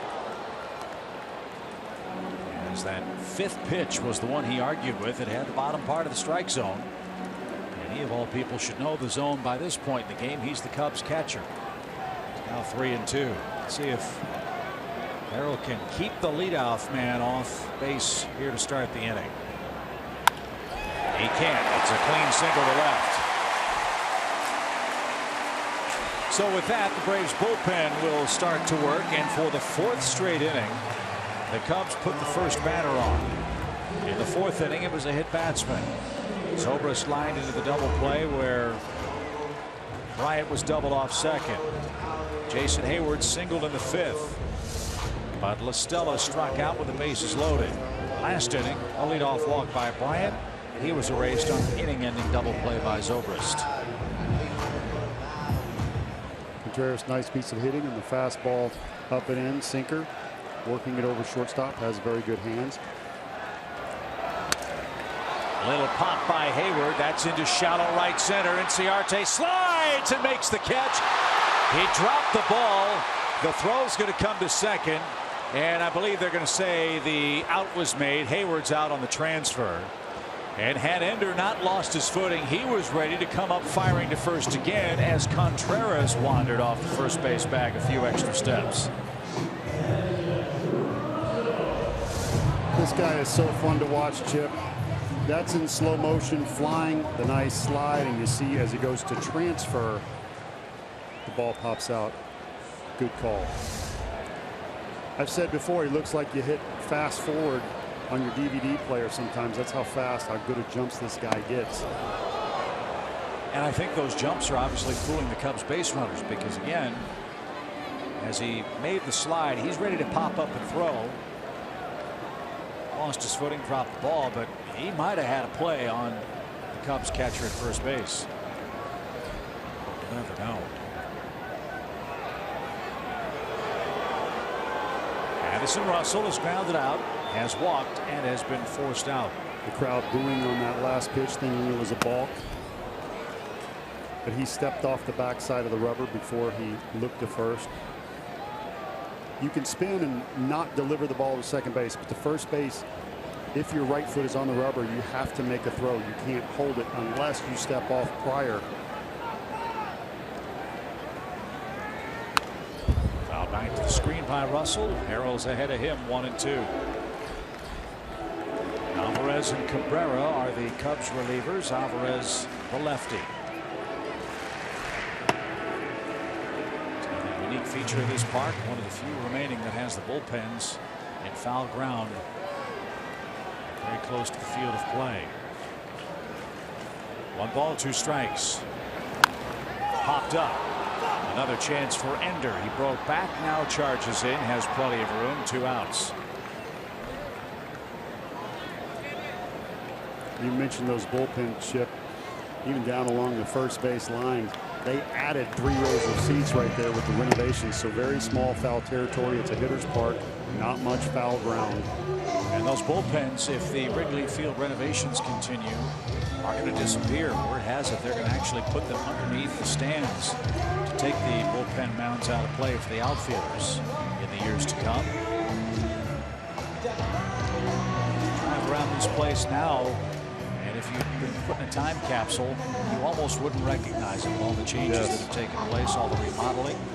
And again, the Cubs ownership group and Theo Epstein modeling their renovation efforts very similarly to what's happened at Fenway Park in Boston. All the inherent charm with all the modern conveniences, including those 2 enormous video replay boards. Braves get their first look at Jeimer Candelario, who checked in to play third base. He's going to represent the Cubs in the World Team at the Futures game next month. 7 homers, 38 RBIs at AA and AAA this year.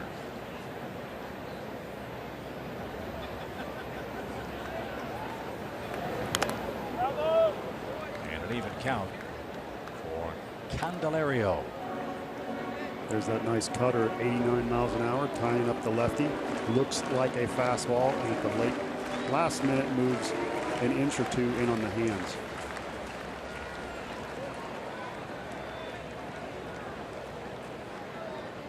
Candelario's just a kid. He's 22. And the inside corner is good. Harrell's a strike away from sending us to the 8th with a lead.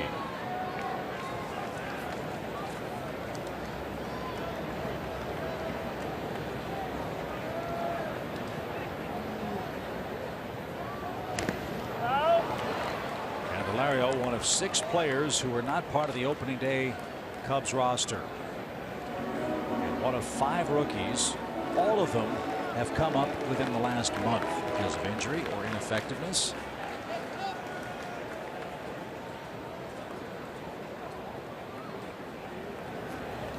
He's got the outside corner open here, as you see on Fox Track, where he's worked in. Now they're going up. And it sticks in the glove of Flowers, and that'll retire the side. Lucas Harrell is pitching a beauty in Chicago. He's through 7 with a 2-0 lead, and a big smile too.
Flowers have been a great Braves battery tonight. Parents, what better way to spend the summer than by taking your kids to Turner Field for free? The Atlanta Braves and Chick-fil-A are now offering 2 free tickets to any remaining home game for all members of the Braves Kids Club. Go to braves.com/kids today to take advantage of this great deal.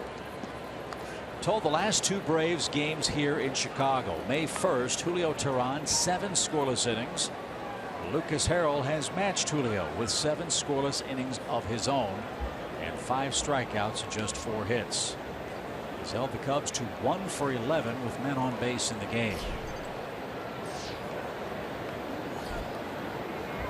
Jace Peterson, the leadoff man for Atlanta, looks to give the Braves some insurance. Atlanta too has had lots of chances. At last count, I think the Braves were 1 for 12 with men on base. Now it's 1 for 13. And at times they've hit the ball well, and Chris Bryant has run it down in the wall. Again, Kyle Hendricks pitching in relief for the first time in the major leagues because he will not pitch in rotation before the All-Star break. So the Cubs will get him a couple of innings. And maybe a couple more when they take on the Pirates.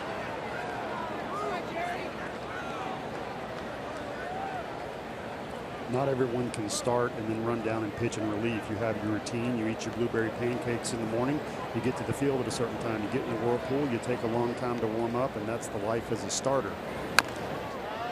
Now it's Jace Peterson's turn to foul a ball off his foot. So I was wondering how Hendricks was going to come in, as you mentioned, never having done that before since A-ball years ago.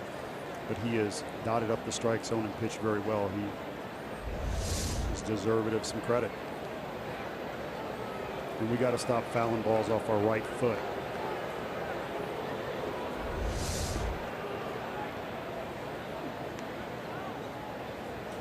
Two and two. Good try over the inside corner, but Hendricks didn't get the call. Full count. Mets beat Washington 9-7 tonight. They're 3 back in the East.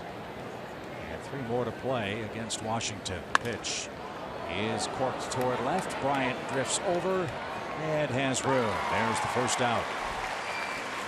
Hope you stay with us for Braves Live, presented by Xfinity.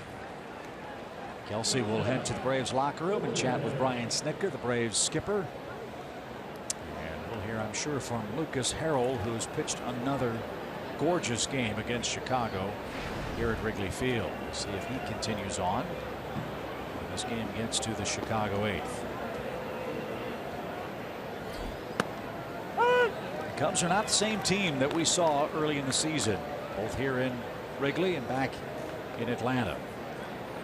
In fact, the Cubs have gone 1-5 in their last 6 games at home.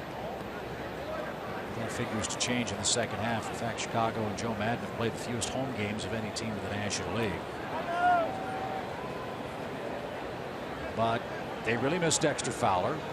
Fowler's set to go on a rehab. He probably will not be activated in time to play against the Pirates, but he could be activated in time to participate in the All-Star festivities for the Cubs. And I asked him before the game what makes the Chicago Cubs go, and he said Dexter Fowler. He said it's crucial that we get him back, and then he said an interesting comment to me. He said good defense. Beckham swings and misses. He's the second out. But if you think too, Paul, in the early season, when Jake Arrieta was winning every game he pitched, that helped the Cubs avoid long losing streaks. And I was joking earlier, as everyone knows, Arrieta's given up 4 runs in his last 2 outings. The last 17 games, the Cubs starter's ERA is over 5.5. That is what leads to a long slump. And tonight they've been outpitched by Lucas Harrell as the Braves have 2 outs in the 8th.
Next stop here in Chicago, and it takes an old goat to tell the story of the Billy Goat Tavern in downtown Chicago. Back in 1945, Sam Cianis had 2 tickets for the final game of the World Series against the Detroit Tigers. He had a ticket for himself. He had a ticket for his pet Billy Goat, who was kind of an unofficial mascot for this Cubs franchise. Mr. Cianis was not allowed to bring the goat into the ballpark, and he vowed, as a result that the Cubs would never win another World Series game, and they haven't. Hence the old curse of the Billy Goat. And the Cianis family still owns the Billy Goat Tavern, and it was a place that was immortalized in the great Saturday Night Live skit with John Belushi uttering the famous words, "Cheeseburger, cheeseburger." It's a must-see spot in Chicago. Must-see TV in Chicago. Lucas Harrell and the Braves lead 2-0. We head to the bottom of the 8th at Park and Addison.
Lucas Harrell is going back out there for his 8th inning of work.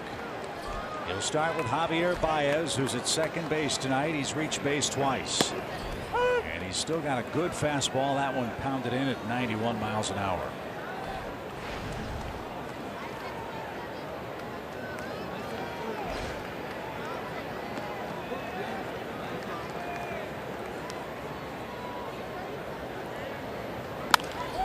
Fly ball right and right at Markakis. There's a good start. One man down.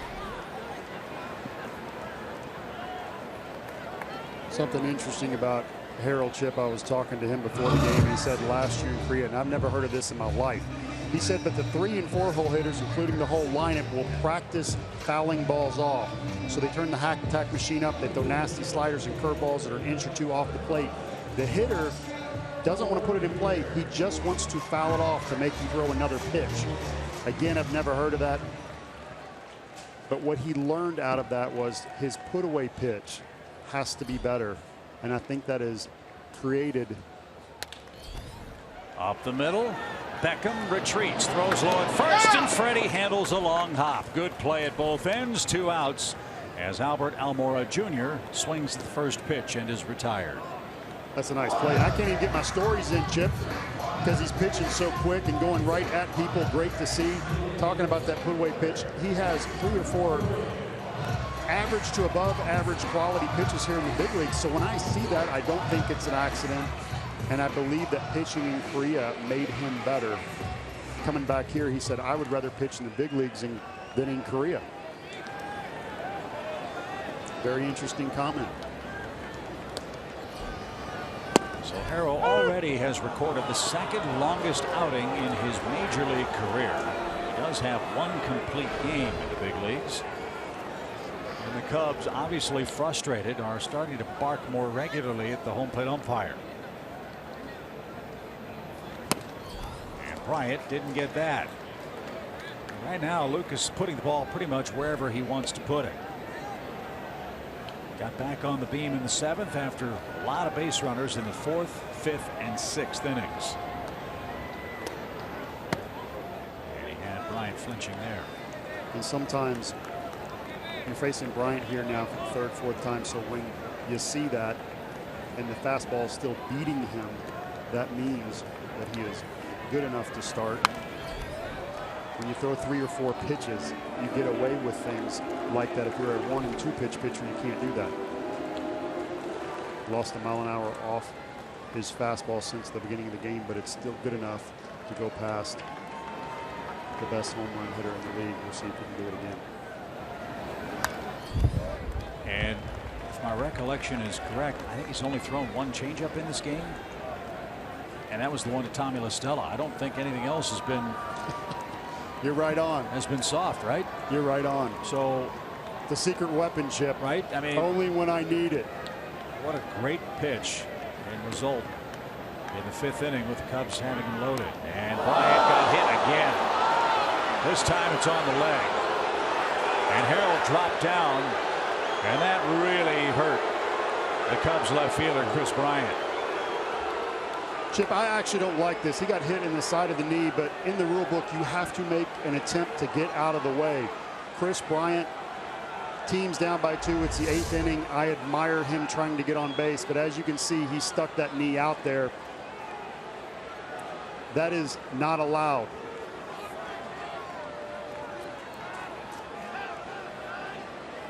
Now I wonder if that's something the Braves are going to review. I don't know if that's a reviewable call or not. And Bryant's very gingerly going to make his way to first base. And that is a very painful pitch, quite obviously. But secondly, it brings the tying run to the plate. And you got to deal with Anthony Rizzo. And Roger McDowell and Brian Snitker have some decisions to make, and I think it's been made. Bryant's going to go to his bullpen here. And maybe he'll have a word with the home plate umpire, Ryan Blakely, as well. As you're right, Bryant didn't make much of an effort to get out of the way of that pitch as he's hit for a 2nd time in this game. Well, and not only did he not make an effort to get out of the way, he stuck his knee out in front, even though it was 2 or 3 inches. I don't agree with that. Standing boo for Lucas Harrell from the Cubs fans, but a big smile from Braves country.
And when groups of 20 or more buy their tickets together, each person gets a limited edition replica red Chipper Jones jersey shirt. Packages start as low as $20 per ticket. Go to Braves.com/Chipper to get more information. 7 2/3 of scoreless ball for Lucas Harrell. He'll turn things over to Hunter Cervenka. Braves have a lefty-lefty matchup with Anthony Rizzo coming up. Rizzo is 1 for 3 in the game tonight.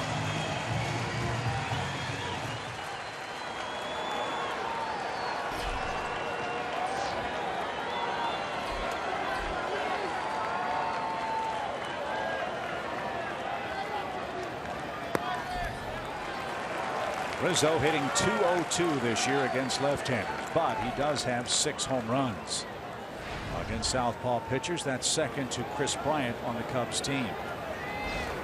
Well, when I talked to Joe Madden earlier, it comes down to pitching, defense, and timely hitting. He's not really worried about his pitching, even though they're going through a rough stretch. The defense, very, very important for him, for his team.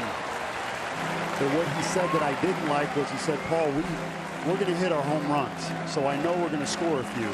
And so when I see in this situation right here, over the long haul, they get that home run. And so with Cervenka coming in right here, this is where you got to be nasty and rise to the occasion. Stats really jump out on Hunter Cervenka. Stranded 22 of 24 inherited runners. Lefties have 6 hits in 47 at bats with 15 strikeouts. He's been unscored upon in his last 12 games, but now he's behind 3-0. And if you look at Rizzo's knee, it's almost on the inside corner for a lefty. He's making that slider away on the outside corner from Cervenka down the middle. And he just got hit. Bryant twice, Rizzo once. This one on a 3-0 count.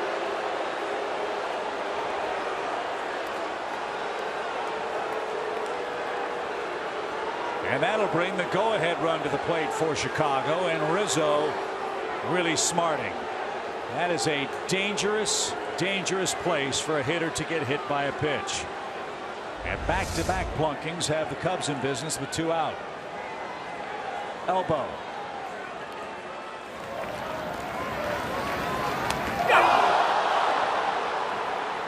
Almost sounded like a hit a bat chip. And I know the Cubs fans are upset. They don't want 2 of their best players getting hit. Bryant intentionally stuck his knee out, and then Rizzo is on top of the plate. That pitch wasn't that bad, but Rizzo on top of the plate. Cervenka throws hard, and he was unable to get out of the way. I've always felt like the pitcher needed to throw the ball in and outside, and it was a hitter's job to get out of the way. If you are going to crowd the plate, you know that a few of those are going to happen. Well, you got to call the Cubs the Bruise Brothers because they've been hit by 59 pitches this year, more than any other club. 3 tonight, and 2 are on with 2 out. And a swing and a miss.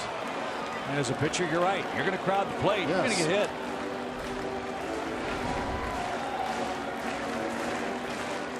Zobrist 0 for 3. He's hitting to a couple of double plays tonight. Braves need 1 more out to send it to the 9th.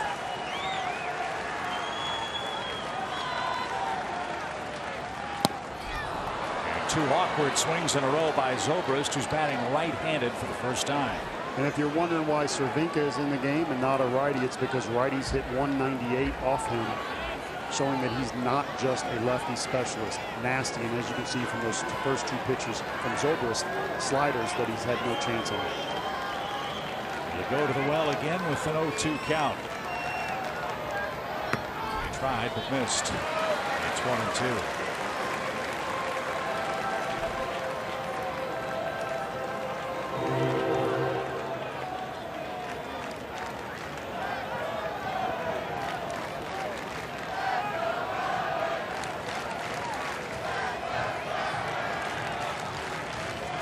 Cervenka ready. Here it comes. Pop fly foul back our way. It's still 1-2. So we've had slider, slider, slider, cutter. Give him the heater, Ricky.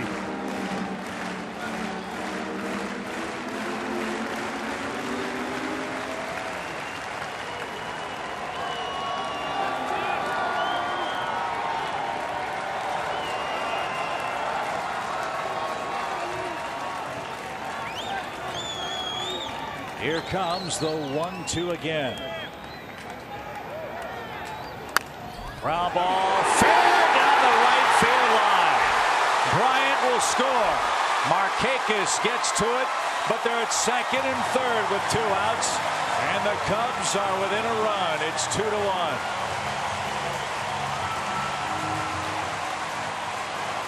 You talk about reaching out and just poking a ball and hoping it finds an empty space. That's exactly what Ben Zobrist just did. It's supposed to be another cutter in, and as you can see, the ball is left out over the plate. Zobrist just fighting it off. As you say, got to give him some credit. Nice piece of hitting. So Lucas Harrell charged with one run tonight. The runners at second and third belong to Hunter Cervenka, who gets a standing boo. Second and third, 2 outs. Now a 1-run game.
You can now vote to determine who will fill the final National and American League All-Star Game roster spots.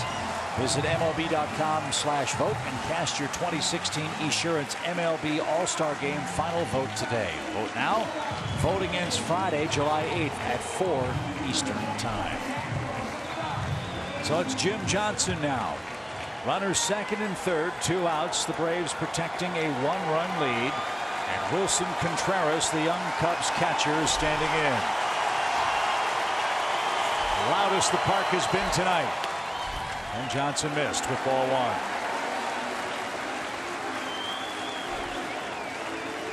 General rule, Chip, Contreras, you see 1 for 3, great batting average on the season. Younger guys, great bat speed. Johnson's not going to throw 95 by him. What I do like is his sinker and his split, which are excellent. We'll see if we can get a ground ball. Line drive center, and you can't get there. It skips past him. 2-run score. Contreras around second. He's on his way to third. The throw is off target, and the Cubs have scored 3 in the 8th.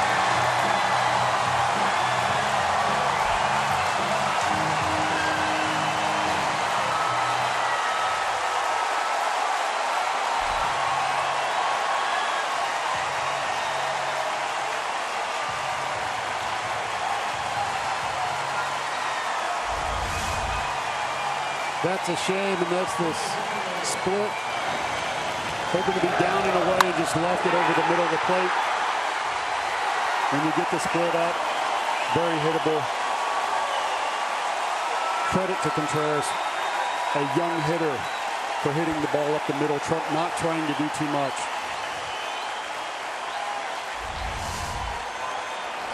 They just gave Contreras a triple on that play. That's the first of his career. I don't agree with that. I don't either. A single and 2 RBIs and maybe a 2-base error. But either way, the Cubs have scored 3 with 2 outs in the 8th inning. Bases empty. Back-to-back hit batsmen. A double by Zobrist down the right field line. And Contreras, the Cub rookie catching sensation, puts him in front with a 2-run scoring hit.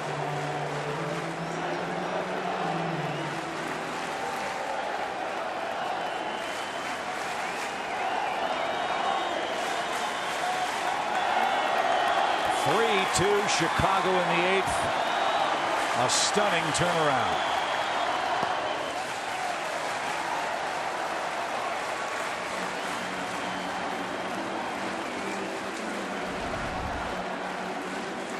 That's really a shame.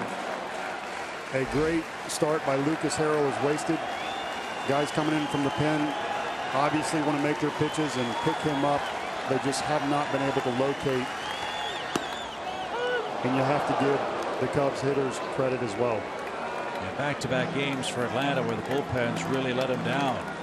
Gave up a ton of runs in Philadelphia yesterday. Cabrera, beg your pardon, it was Vizcaíno and Chris Withrow 2 days ago that had some issues. Tonight it's Cervenka and Jim Johnson as Hayward takes all three. You see Lucas Harrell looking on. Contreras, the rumor on him is that his hands need to get better. You know he's going to hit, and he's got an electric arm. Chip, he's done a really nice job framing pitches, not taking anything away. There was a ball early in the game he could have blocked, but in general, he's a very complete young player. And just what the Cubs need, another young superstar. In fact, the other day, for the first time since they put lights in this ballpark, every single one of their starting position players was born after the first night game played at Wrigley Field. That's amazing. So they are good, they are young, and they're trying to steal one away from the Braves in the 8th tonight. Payoff. And ball four to Hayward. Cervenka comes in, hits a batter, and gives up a double. Jim Johnson, a triple, now base on balls for the Cubs center fielder. And Edison Russell will try to add some Chicago insurance. Again, 2 outs, nobody on. And when the clock struck midnight Eastern time, this inning started to unravel for Atlanta. Cubs have been up there for about 20 minutes with 2 pitching changes, deep counts, and some big hits.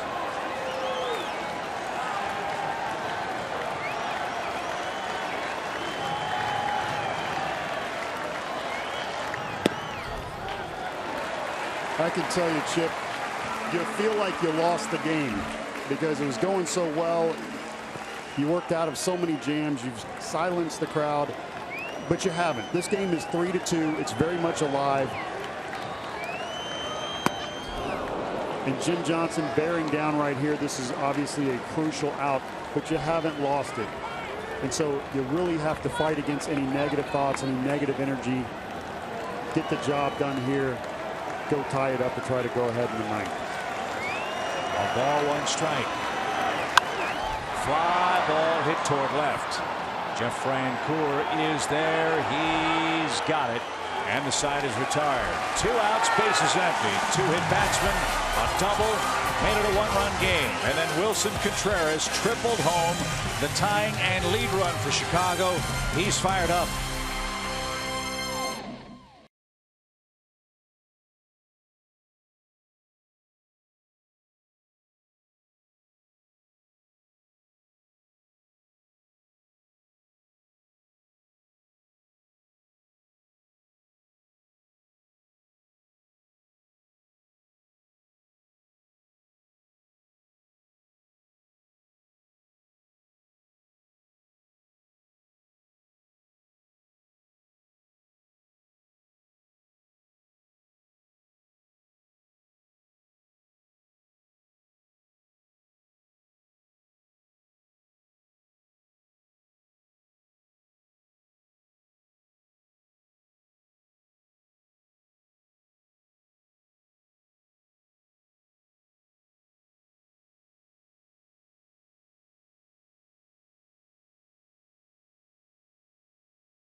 presented by Xfinity. Hopefully we'll have a ninth inning comeback to talk about tonight as the Braves wrap up their season series with the Chicago Cubs. Hector Rondon is on to try to close it out.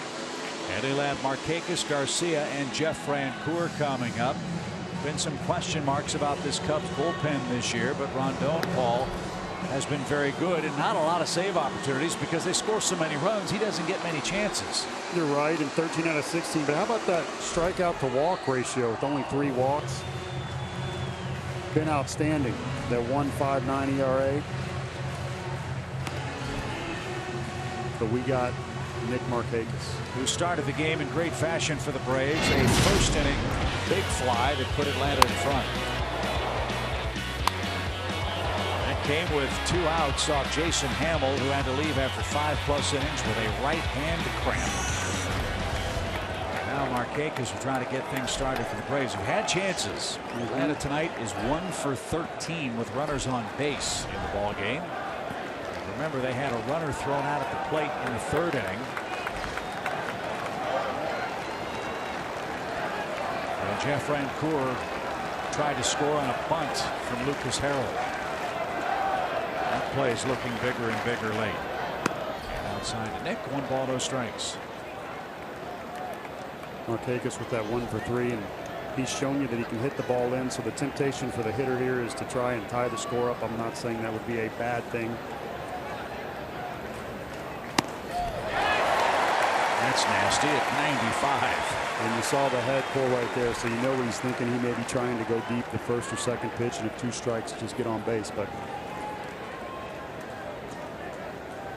you got to get something started and take what the pitcher gives you.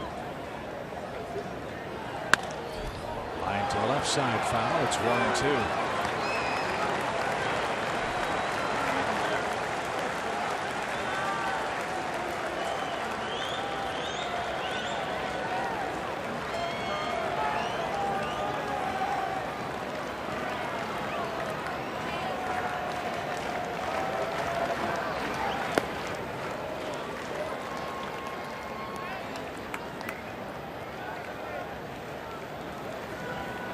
You see those chains hanging down there, Chip, and the low button down. They may have a retro guy who drives a Camaro to the park. Might be. Pitch. Just missed the corner.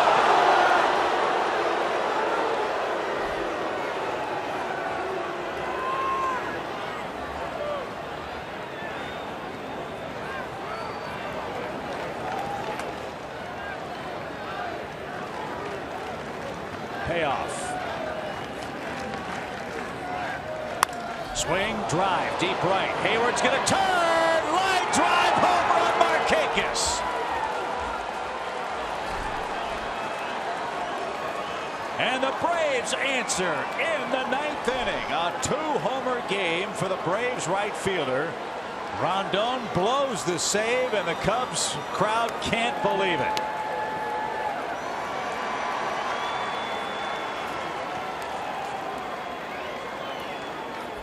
Markakis with his 4th home run of the year. The ball in again. 2nd home run of the game. He came to play, Chip. You got to give him credit.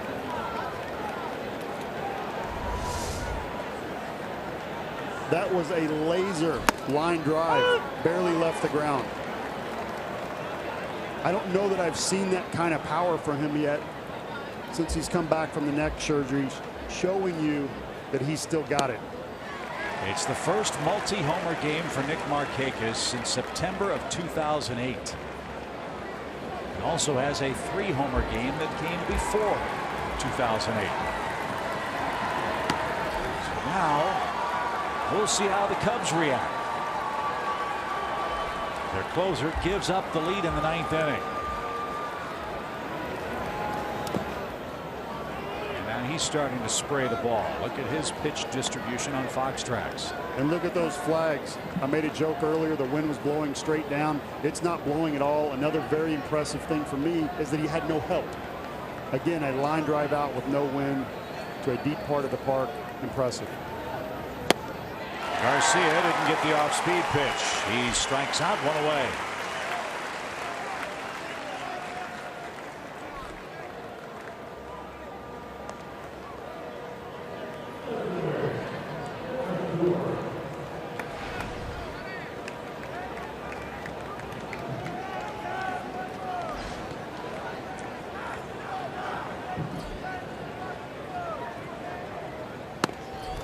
And Jeff is pushed off the plate. And he's got to look back at the young Cub catcher. Perhaps a message being sent there. Yeah, that's exactly what's going on. The entire Cubs infield's coming in, and Jeff Francoeur is looking at young Wilson Contreras. The Cubs had 3 hitters plunked in this game, and they've seen enough. And you could see that boiling when Francoeur looked back after that pitch came buzzing in at his left knee.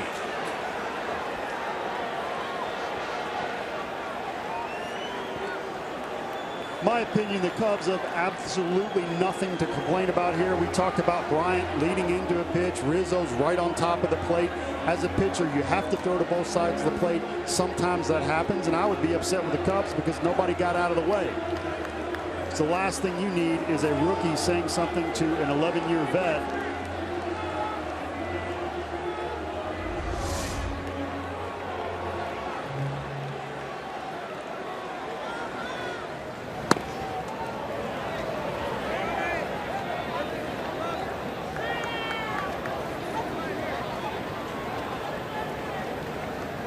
Jeff with a smile, a shake of his head. And it was Contreras that got up first and started chirping with Jeff. And now the umpires are meeting in front of the dirt circle in front of home plate. We'll see if any warnings are issued or if there are any ejections. At this point, it looks like it'll be warnings. So whatever message the Cubs tried to send, it's been delivered. Jeff didn't get hit. And after a little scrum at the batter's box, go back to playing baseball. Nothing needed to be said there. That wasn't a pitch at Jeff Francoeur's head. He wasn't offended. I don't know what was said, but there was no reason for anything to be said.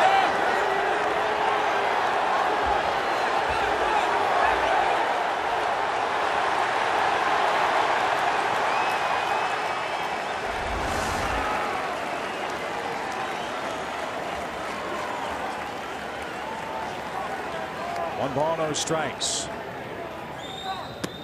A slider, Jeff took it, even count.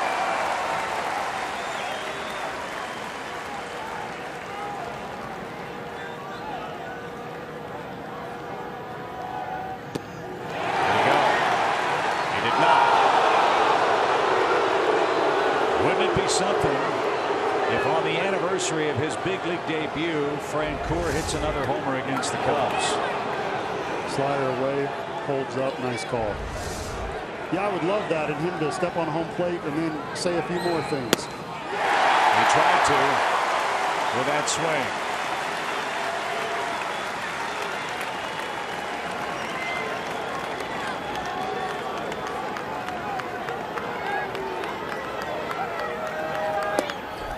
Downstairs, full count. Francoeur's walked tonight as well as hitting a double in the second inning.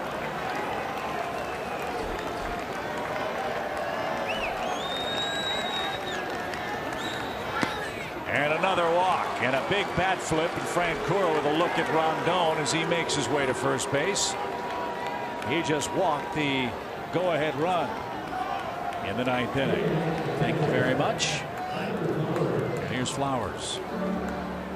And Chris Bosio, the Chicago pitching coach, is out to talk to Rondon. You can get all wrapped up in trying to take care of business, as it were. There's a bigger picture in play for the Cubs. They need to win this game. And Rondon just walked a man that doesn't walk much. Jeff's walked twice in this game.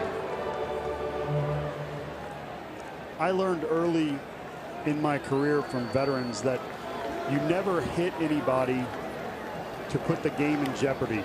If you need to hit somebody, there are certain times that you can do it within a game, or even knock somebody off the plate without hitting somebody and make your point.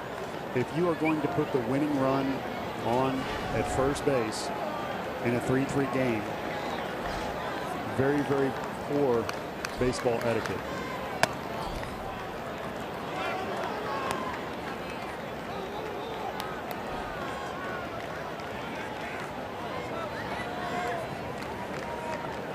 My point being, even if you were trying to hit Jeff Francoeur and you missed, that's not the right time to do it. And there's really no reason for it. Yeah. I guess beauty's in the eye of the beholder, or perception is your reality. The Cubs obviously felt that 3 hit batsmen was too many tonight.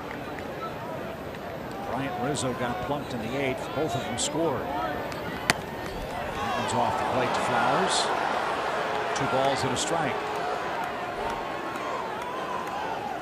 Nick Markakis has hit a 9th inning leadoff home run to tie it at 3. A 2-homer game for the Braves outfielder.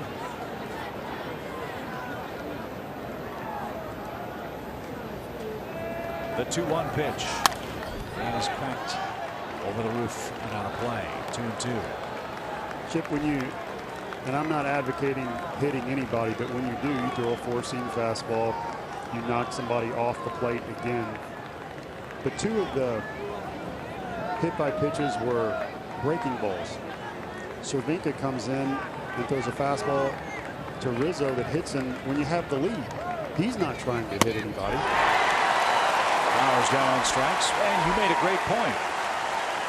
Number 1, Bryant didn't try to get out of the way of the pitch that hit him in the knee. And secondly, Anthony Rizzo's left leg is so close to the inside corner of the plate, and his elbow hangs out over the plate, that if you try to pitch inside, you have a 50-50 shot of hitting it by accident, much less by intent.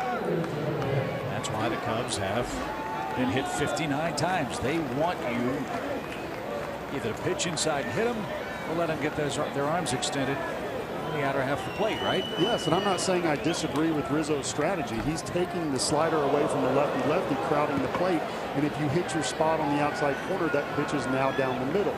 Big imposing figure, so he's going to take his chances. I have no problem with that. I think that's a good strategy. But when you get hit, you can't complain. You run to first, you say, I understand what's going on. And then in Bryant's case, and I've been bragging on Chris Bryant all game, you have to make an attempt to get out of the way, and the umpire missed an opportunity to make him get back in the box.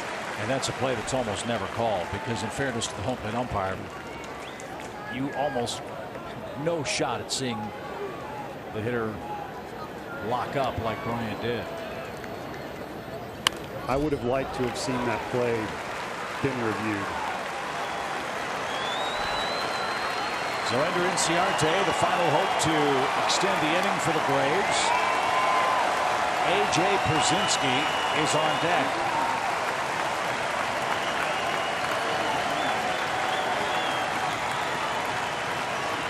Anders 0 for 3 tonight. Francoeur got a great jump, and he will take second with ease. And it's a stolen base for Francoeur. Now a single will put the Braves in front. And you know, Jeff took great satisfaction in that swipe. And that's the best way to get back at somebody. You want to get back at somebody? Get to first, steal a base, or hit a home run. You want to get back at the hitter? Throw the ball to the inside part of the plate, make your point, and then get them out with something away or come back in. New set of signs for Rondon with Francoeur at second base. There's been a huge crowd at Wrigley tonight. 41,480 fans who waited out an hour and 35-minute rain delay before the first pitch. Braves led 2-0 in the 8th. Cubs scored 3 times to take the lead. Now a line drive homer by Markakis has it tied. And they're forcing Rondon to throw a lot of pitches. He'll need at least 27 to get out of this inning.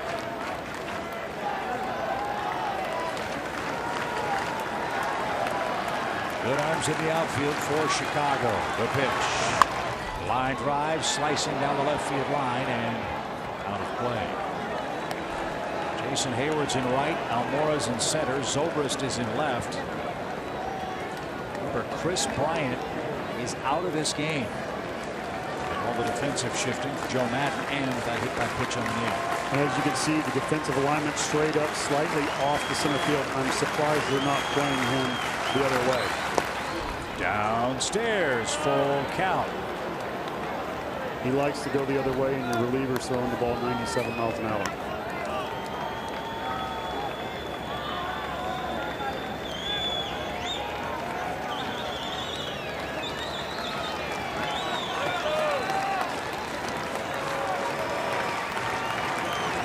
Full count pitch for Ender Inciarte. Swing and a miss, didn't get the slider.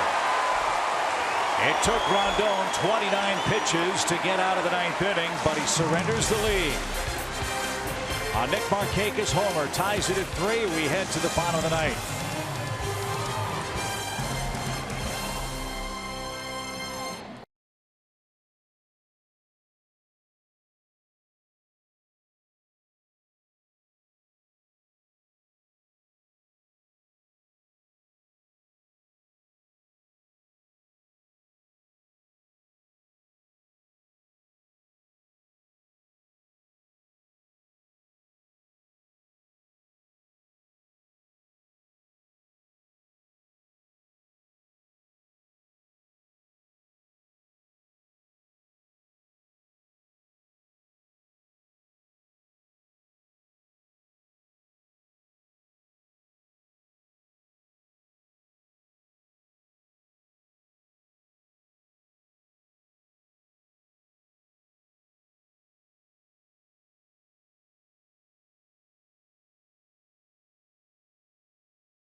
Jim Johnson's back to work.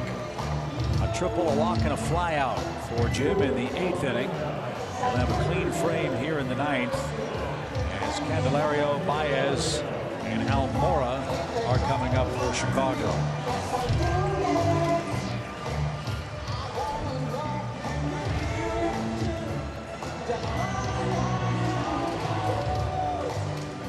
A long night gets even longer for the Cubs. Remember, they've got to fly to Pittsburgh after the game.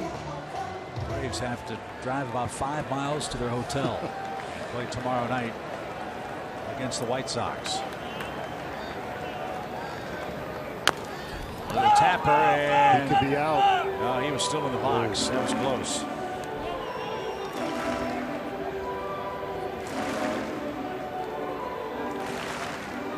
Jeimer Candelario, 22 years young, San Pedro de Macorís, Dominican Republic. See, I thought that ball was coming back to hit him. Good call, but very close.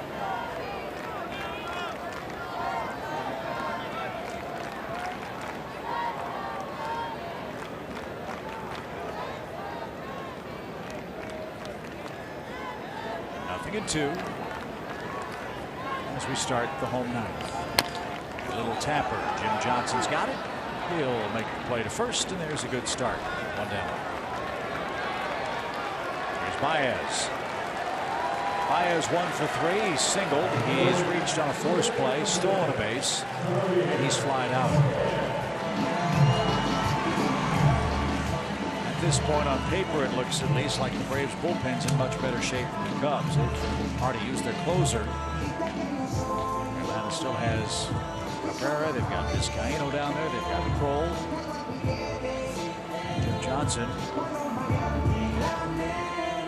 ready to work what he hopes to be a perfect 9th inning.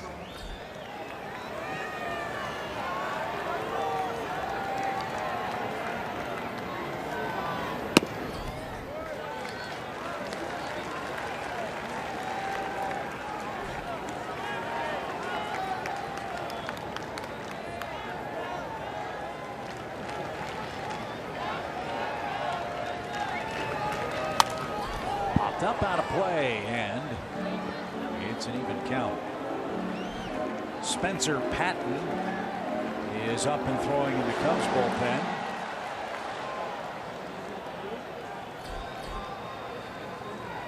Patton came over from Texas last November.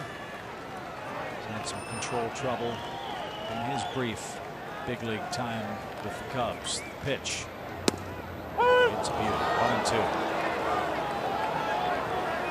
A lot of people still here to watch Patton warm up. As you can tell, it's getting close to midnight. You had an hour-and-a-half rain delay.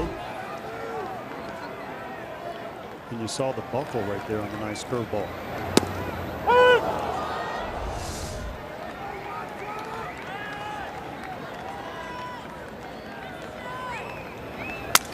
Broken bat pop.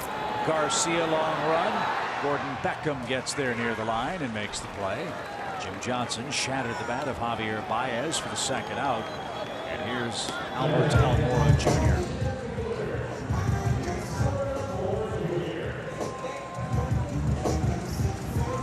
This young man's a good-looking player. And if you joined us when the Cubs were in Atlanta, when he got called up to the big leagues, it interrupted something very important in his life. He messed up his wedding day. So he's had to put his wedding on hold because he's playing in the major leagues. So obviously his fiancée is a keeper if she's willing to put that aside until later on this year. I think she'd be okay with it. The honeymoon just got instantly financed. Almora's out of Miami. First round pick in 2012. 6th overall. An 0 on Monday, which snapped a 6-game hitting streak. He shoots one down the right field line. And he and the Cubs are down to their final strike in the 9th. And he reaches. Miguel Montero will hit next.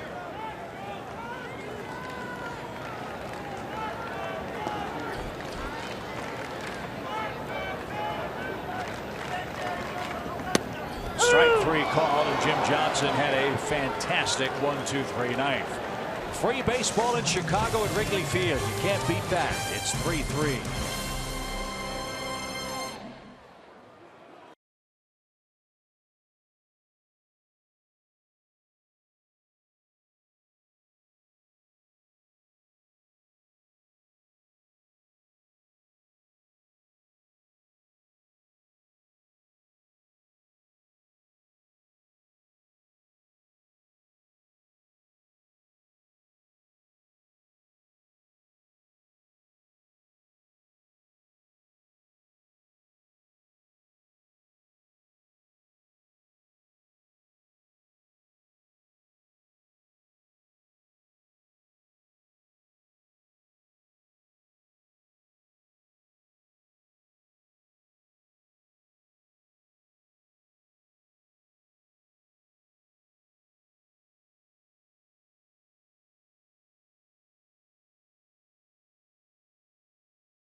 Jack Link's Beef Jerky all season long.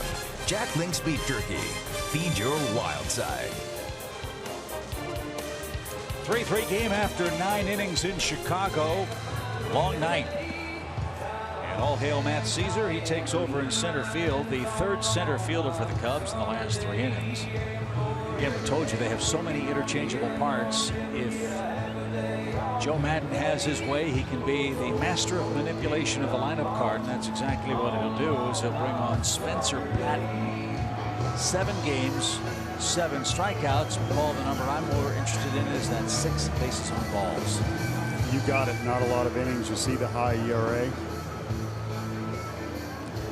And he's a righty. So we'll counter with Ibar. Ivar bats in Jim Johnson's spot. Jim went an inning and a third. One hit, no runs, one walk, one strikeout. And Ivar hacks away at the first pitch. Patton was originally a 24th round pick of the Royals in 2011. Cubs traded Jason Frazier to Texas in 2014. The Royals traded Jason Frazier for Patton. And the Cubs got him in November of 2015 for infielder Frande de la Rosa. And Patton's an Illinois boy. He's from Urbana, Illinois.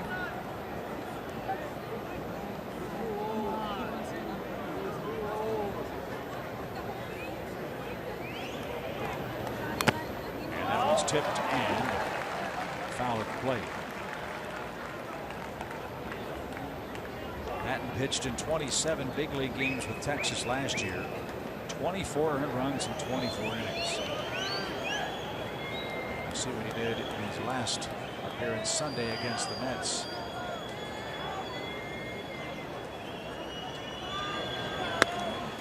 Looper over first and just foul. That would have been a thing of beauty.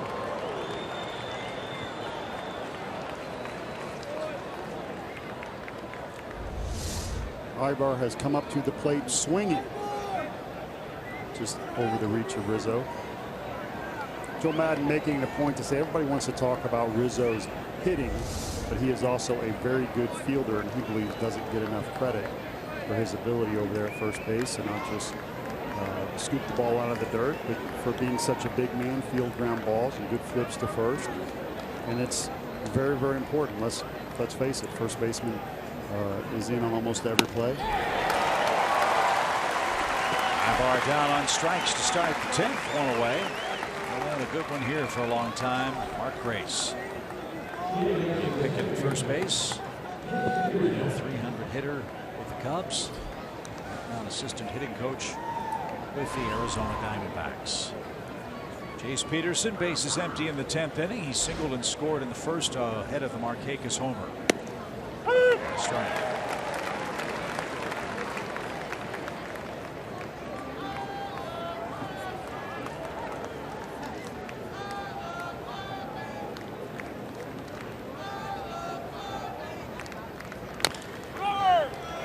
That should be easy for Rizzo. It is. A broken back ground ball retires the Braves second baseman, and Gordon Beckham is the hitter.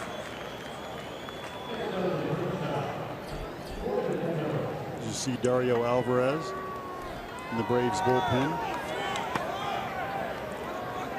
warming up, and any questions we've had about Patton and his walks have been answered. He's come in and thrown nothing but strikes and been around the zone.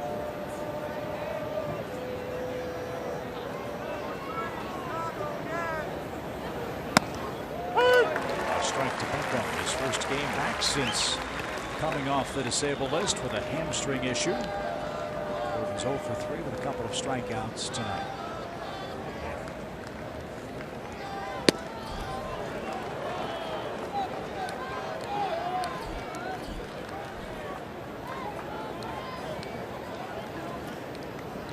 One ball and 8 strikes. We got a bad scouting report on him, Chip. Either that or he's figured out how to throw strikes.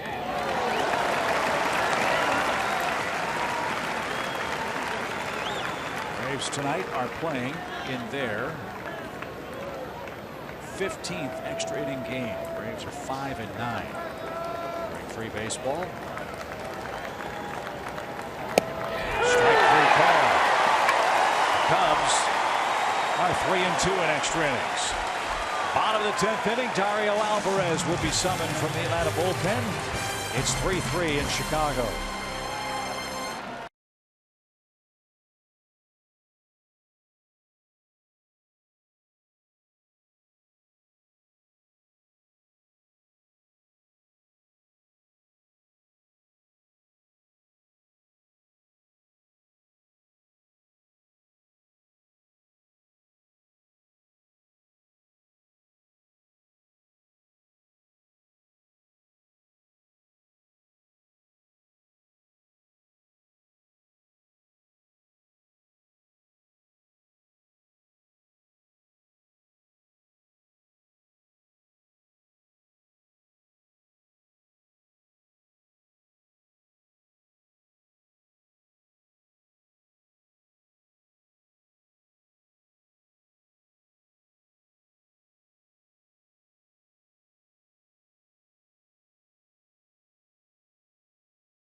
Eric Ibar checks into play shortstop.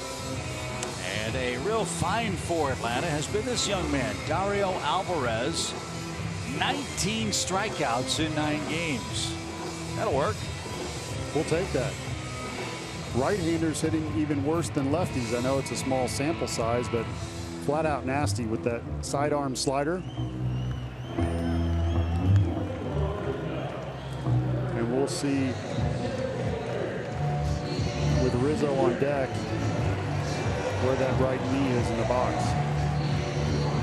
But up first, it's Matt Caesar. He's had a game-ending hit for Chicago against the Braves this year. Another thing to factor in, we talked a lot about how Joe Maddon has switched and double switched a lot in this game. He's taken Chris Bryant's bat out of the lineup. It's Matt Caesar hitting in the potential MVP spot here leading off the 10th. Might have been protected because of the hit by pitch on the knee. But all due respect to Matt Caesar, Braves would rather see him than Chris Bryant in this spot. Absolutely.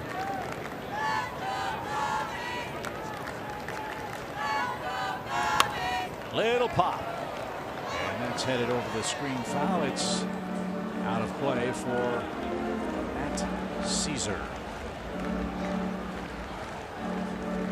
Infield playing him to pull, as you see Peterson right behind second base.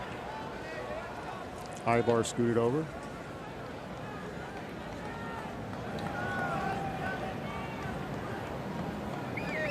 One ball, one strike. Beautiful pitch over the inside corner. April 29th, Caesar hit a grand slam against the Braves. One of his 3 home runs this season.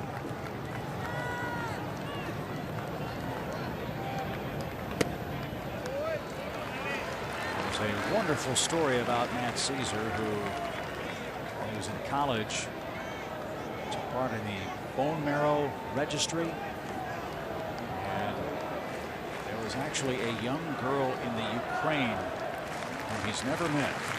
It was a match for Matt Caesar. This was popped up over near the Cubs on deck circle. There's no play. And that happened during his senior year, I believe, at Villanova. And there's all kinds of medical protocols that have to take place, medicines you have to take, and it really affected his physical well-being. He couldn't play baseball. And the bone marrow was taken. It was sent to the Ukraine, and it saved the life of this young girl. And he finally got to see her and meet her, talk to her through an interpreter via Skype a few years ago. Pretty remarkable story. Wonderful story. Back into play. Caesar hanging tough in the bottom of the 10th inning for the Cubs. I was a little frustrated with the Cubs over the brawl. You're kind of bringing me back now with the feel-good story.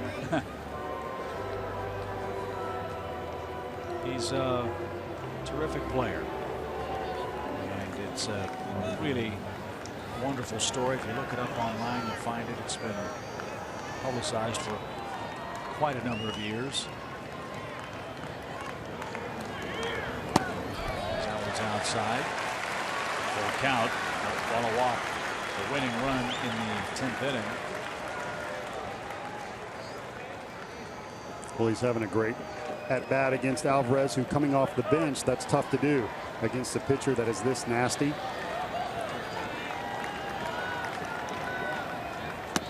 Strike 3 outside corner.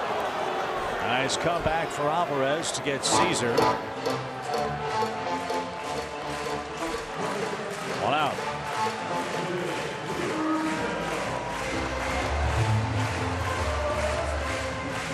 Alvarez keeps on piling up the strikeouts.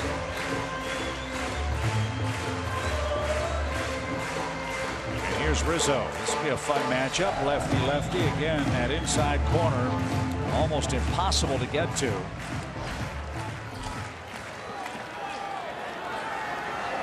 But Alvarez throws harder than Cervenko. We'll see what happens.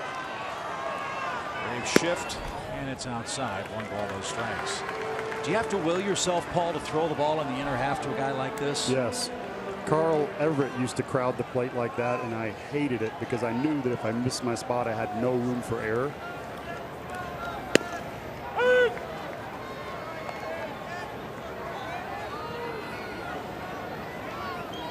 And there you see the lowest average inside pitches.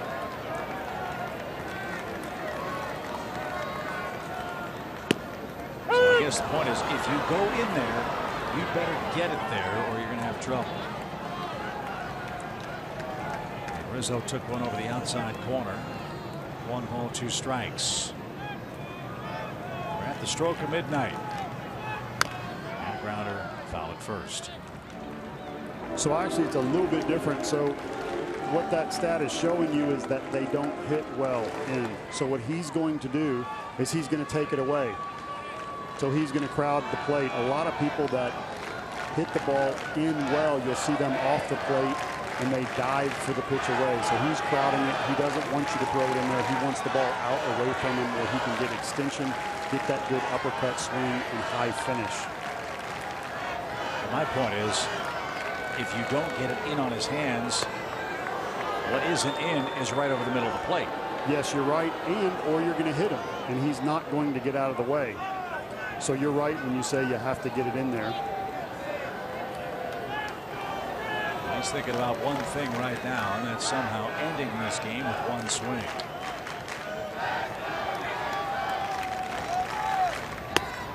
And he goes to a knee and strikes out. Alvarez strikes out 2, and Rizzo has a long look out at the Braves reliever. I think took a bit of extra pleasure in retiring the Cubs first baseman there. 2 outs. Well, it's always an emotional game after you get in a near brawl. And as you see the slider right there, and Alvarez celebrating. Rizzo not too happy about that. But there's a rumor going around that we're trying to make the game fun again. So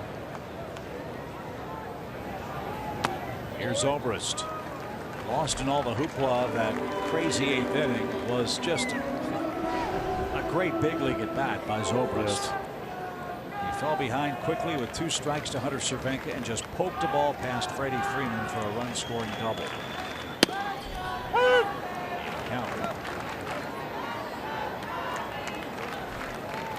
45 RBIs for Ben Zobrist.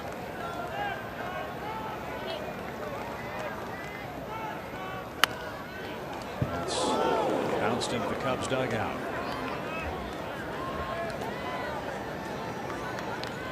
Well, the Cubs have been very honest about who they are, where they are, what they are, and what they want to be.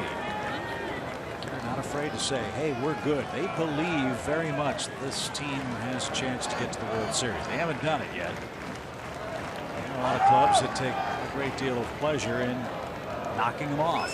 They have been knocked down a peg over the last 2.5 weeks or so. They're not playing very well. Braves are trying to win tonight and even up the season series at 3 games apiece. That's popped out of play, foul. But if I analyze their team, yes, I agree. I think they're a World Series team. They're very complete all the way through. I'm not worried about their pitching staff. I think they're just going through a little rough stretch. I say that because their overall history is fantastic. Not just Arrieta, but Lester, Lackey, and Hamill as well. Just going through a little rough stretch. So the pieces are there. You do need some good fortune, some things to go your way. Most importantly, you need to click at the right time. So if they are clicking at the end of the year, they will be very dangerous. But as you know from talking to Cubs fans, from being around this franchise with all of their great moments and not so great moments, it seems like they're always one series away from catastrophe in the mindset of the public. It goes back to that Billy goat. Yeah. Maybe they should let a goat back into the stadium. They've done that before. It hasn't worked. 2-2 pitch is grounded foul. They've sprinkled holy water. They've brought in goats. They've had religious orders come in and bless the ballpark. In fact, Wrigley Field was built on the site of an old seminary. That hasn't helped. Well, tonight we tried a long-haired Dotson at the game. That's true.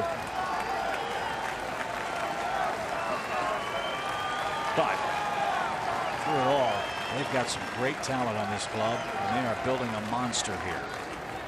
And if they win it, look out. Swing and a miss. Alvarez strikes out the side, and he's fired up. And this game is headed to an 11th inning. The Braves have struck out 14 Cubs hitters in a 3-3 game.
Lots of emotion in this ball game tonight. Ben Zobrist, Wilson Contreras, Dario Alvarez, Anthony Rizzo. And here's your game summary as we head to the 11th inning, tied all at 3 apiece. Very simple. Lucas Harrell, fantastic, throwing pitches from all different angles, and offensively, Nick Markakis has carried us. Not with the double or the opposite field hit, which he does so well, but 2 pulled home runs. Great power tonight. And no help from the usual Chicago wind. No, and no help for the schedule makers either. Still no idea why this wasn't scheduled as a day game. I'm not complaining, but for the Cubs, sure, have to travel out afterwards. Certainly doesn't help them. But they'll have Jake Arrieta going tomorrow against the Pittsburgh Pirates. Braves will head south and take on the White Sox and Chris Sale. 2 balls and a strike for Freeman. And he's looking for his first hit tonight. He is 0 for 4. 15th extra inning game this year for the Braves. The Astros second highest total with 11. This is the last game still in action tonight around the Bigs. And there's a start. Freeman walks, and there's the lack of control from Patton. A leadoff walk in the 11th inning of a tie game, and the hottest hitter of the night is Nick Markakis, who's hit 2 home runs at Wrigley. A lot of respect right there for Freeman. Patton had been working both sides of the plate. He just stayed away, away, away. And how about the 9th inning home run from Markakis? 3-2 count, line drive. Out to right center. Didn't get very high off the ground, but had enough behind it to get out.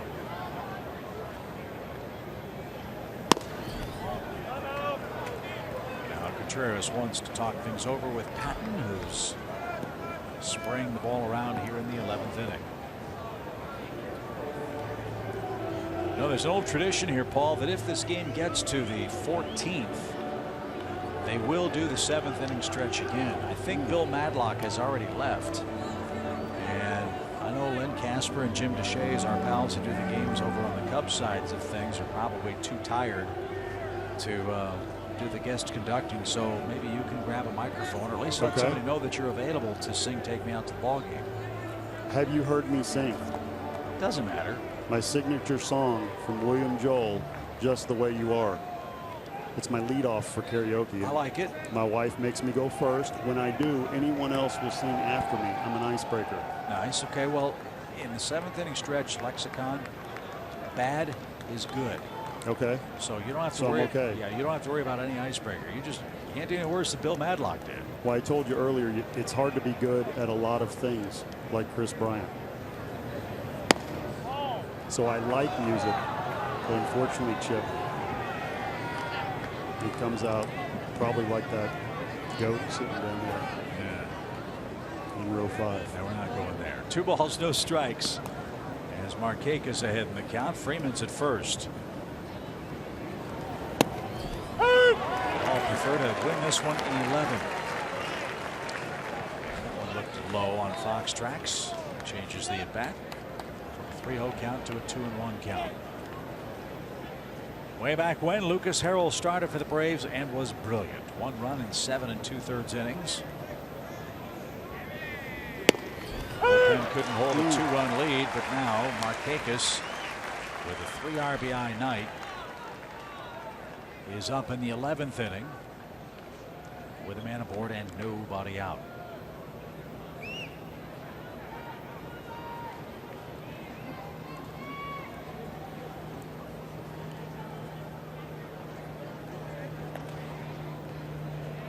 Well, and they have learned their lesson on Markakis, who's hitting the ball on the inside part of the plate very well tonight.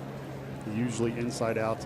Tonight he has handled it well and hit 2 home runs, and they're like Freeman, just staying away, away, away, away.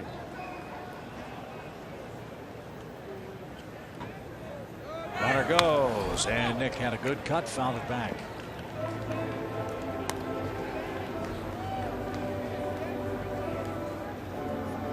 So in relief tonight, the Cubs have used Justin Grimm, Spencer Patton, Hector Rondon, Travis Wood. They have Trevor Cahill, Carl Edwards Jr., and Pedro Strop. But nobody's up at the moment. As you saw, Patton in his last outing worked multiple innings. As Markakis didn't get that, he struck out. Don't forget Kyle Hendricks, a starting pitcher who also pitched in relief because he won't start before the All-Star break.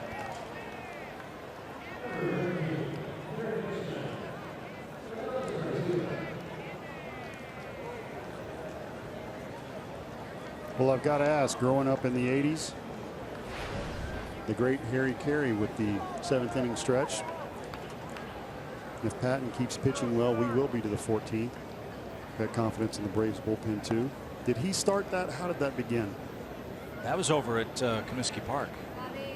Bill Veeck was the owner of the White Sox at the time, and grandfather used to get up and sing the 7th inning stretch and just would have a good time, goofing off and having fun. Jimmy Pearsall.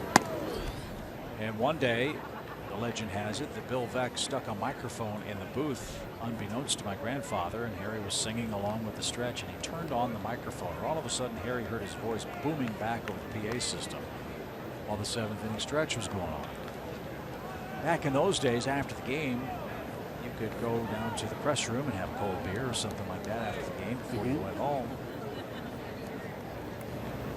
And Bill Veeck, who is such a great showman, wonderful owner, was sitting in his chair in the Bards room, and my grandfather walked in and said, "Bill, what the heck are you doing putting my voice on for the 7th inning stretch?" And Veeck was laughing and said, "Harry, when I heard you singing on that PA system, I knew you were the right guy to sing the song." And Harry, grandfather's chest puffed out, thinking Bill Veeck was giving him this great compliment. And as my grandfather was about to say thank you, Veeck said, "Because when I heard you sing, I knew you were so bad that nobody in the crowd would be afraid to join in and sing." And so they all had a big laugh about that, and that's kind of how the 7th inning stretch and my grandfather's singing took place. And then he came, of course, to the Cubs in 1982, And with Harry Carey and the Cubs and WGN TV and the worldwide reach of satellite television, sure, it became an integral part of the Wrigley Field experience too. And it's very flattering that the Cubs continue with the guest conductors. On the days when they don't have those, they put some of the more popular ones on the video scoreboard too. So very, very nice thing.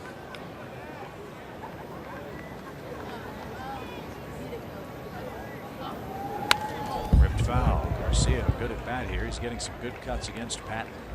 Well, somebody that's grown up in the 80s and watched TBS and WGN, and now I am here in the broadcasting booth. First time I have ever done color here at Wrigley. Sitting next to Harry Carey's grandson, an honor for me. Hey, it's great to have you. Joe Simpson's on vacation. He'll be back right after the All-Star break. He's spending some extra time with family. Brody doing a great job pinch hitting tonight. Pitch is bounced to the right side. Nice pick. 360 spin and thrown wildly away. And Contreras got the friendly bounce. And all hands are safe for Atlanta. First and second, one out. Great try by Baez. And he had a long way to go. That'll be ruled a hit for Garcia. His first hit of the night. Nice stuff. And now here's where Frenchie comes up. We saw the emotion with Contreras earlier. We'll have to see how this plays out.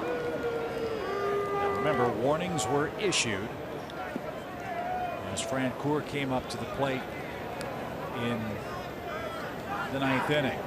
Pitch buzzed in at the knees. It missed him. And Francoeur and Contreras had words. There was a little scrum at home plate, but no punches were thrown. No one was ejected. But a warning was given. Now, if you're Frenchie right here, I know you want to hit the 3-run home run and take it out of the park. You're emotional. A base hit, a double, just as good. Got a guard against overswinging. I thought he pulled his head right there, but I certainly understand why. Have to manage your emotions right here. No balls and a strike. Driven toward right. Jason Hayward near the line, reaching for the wall, makes the play. And Freeman unable to tag at second base. Francoeur flies out, and Tyler Flowers is coming up.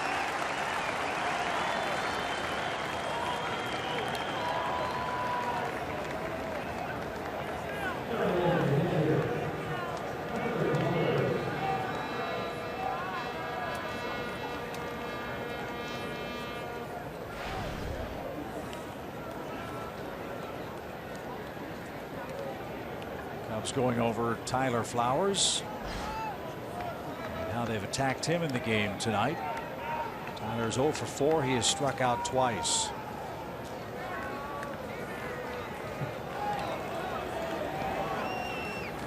Tyler's 1 for 19 at the plate against Cubs pitching. That one hit, a homer, though. As you said, he'll settle for a single.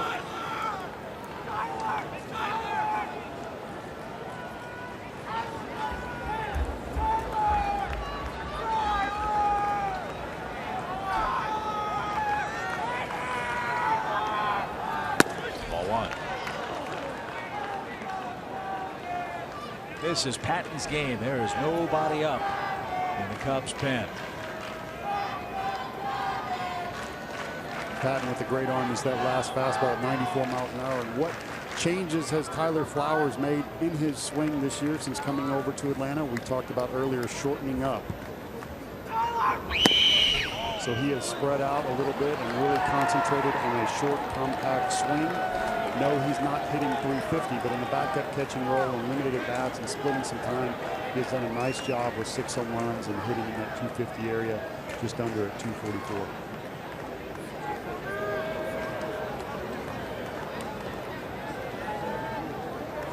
Hitters count, 2 balls, no strikes. Hot shot, base hit right field. Here comes Freeman around third. Hayward loads up. Here comes the throw to the plate. It's going to be laid, and the Braves have taken the lead.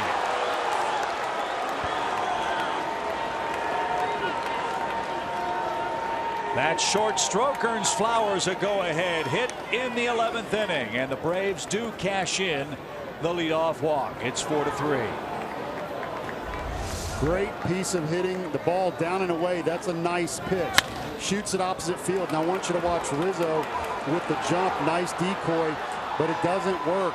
And Tyler Flowers takes second base on great base running. And Freeman with a nice round. He's the big tight end. Just getting under the tag of Contreras. Outstanding chip. And the home plate umpire had excellent positioning on that call. And no review by the Cubs. 4-3. Atlanta's back in front. And here's Ender Inciarte. Runners second and third now with 2 outs.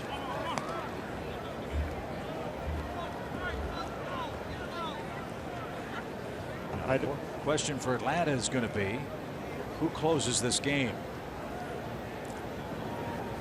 Vizcaino has had his share of base runners.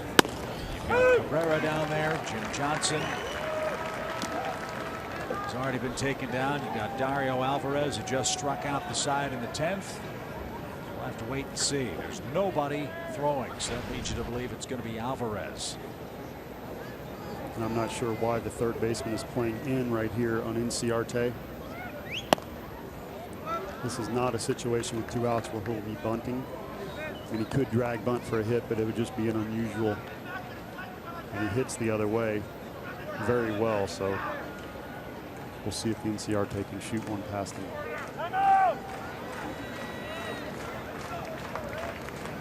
So the Braves, who at one point were 1 for 13 with runners on base, finally break through here in the 11th inning. Flowers and Markakis with the RBI hits tonight.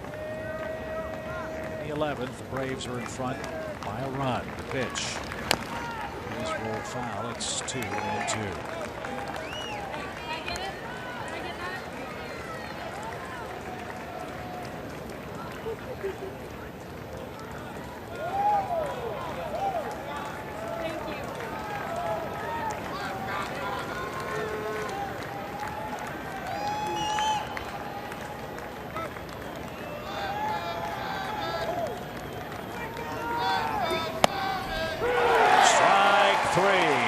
Inciarte says that was too low. Fox Tracks says otherwise. Run scoring hit for Tyler Flowers gives Atlanta the lead in the 11th. We'll see if the Braves can seal the deal when we come back.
It puts the Braves in front as we head to the bottom of the 9th inning.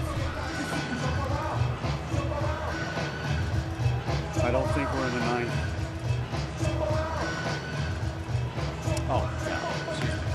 11th. Thank you. It's getting late. It's past, at my age, it's past my bedtime. Thank you. It's the bottom of the 11th inning as Alvarez is going to try to finish this one off. He just struck out the side. And with with the struggles of Arodys Vizcaino. He gets the first crack at finishing off this game against the Chicago Cubs. Good catch. Thank you. Well, and your sense of humor is so great, I can say that instead of letting it slide. But let's talk about it. It is very late, and the Cubs getting into Philadelphia even later, losing an hour, and after the hour-and-a-half delay, going to Pittsburgh will be a tough flight. And no swing as Contreras tried to bunt. He'll try to get on any way he can. He's going to dive into the baseball. Again, he runs the risk of getting hit by a pitch. Warnings were issued, and that makes things difficult for the umpires. You know, no Braves pitcher wants to hit any more batters in extra innings tonight. But you got a young, emotional kid up there. You don't know what his reactions will be like, as he didn't get the slider. It's 1 ball, 1 strike.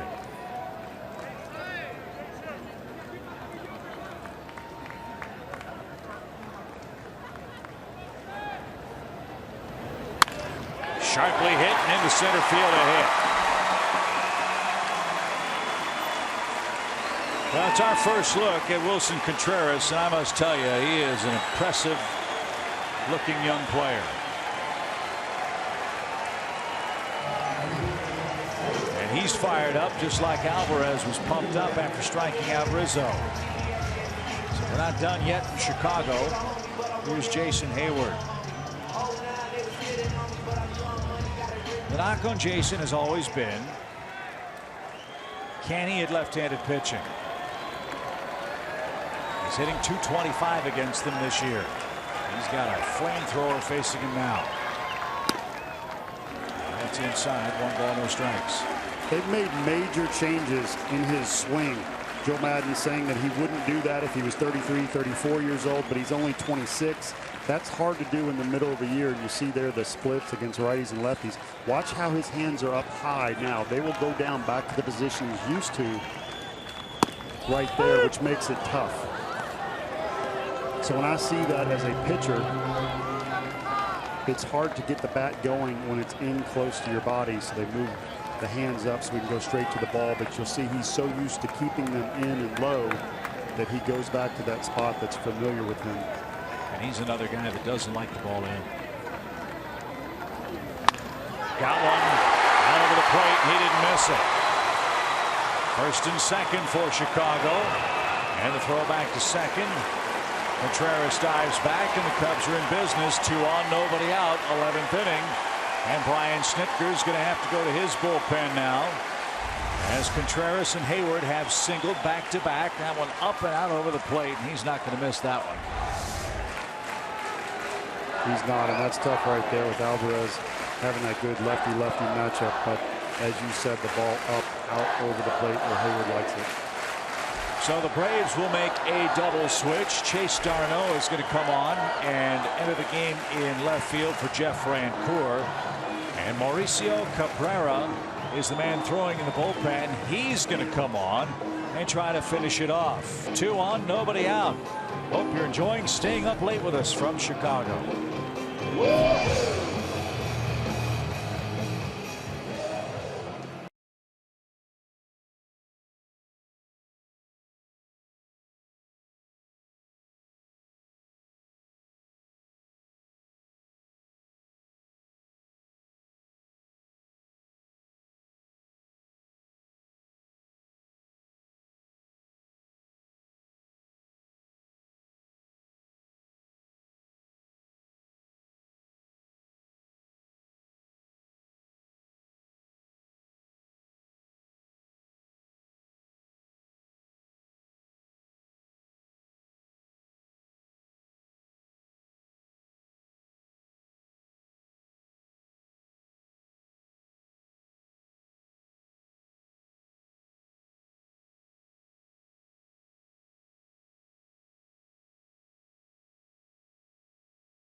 dogs lie. Let's not wake up the Cubs here in the 11th inning. Back-to-back hits.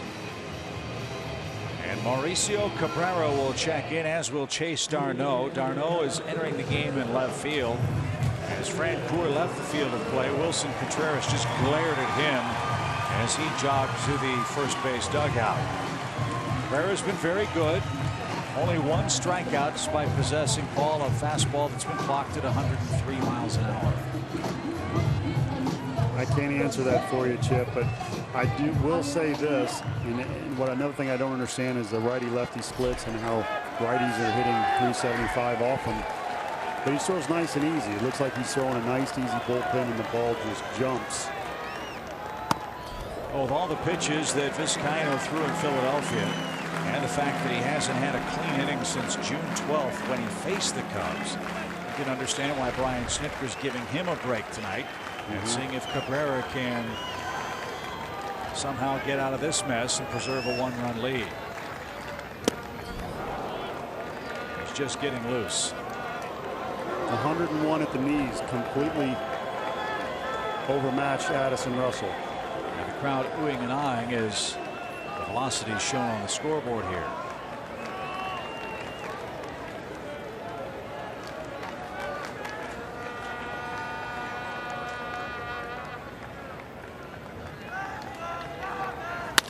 Ground ball might be two. There's one.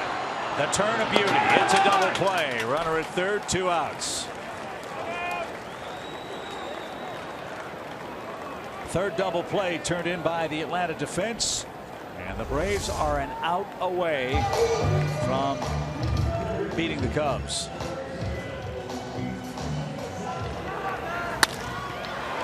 Fastball away, 101, broken bat. Nice double play. Now you've got a young man learning his craft in the major leagues.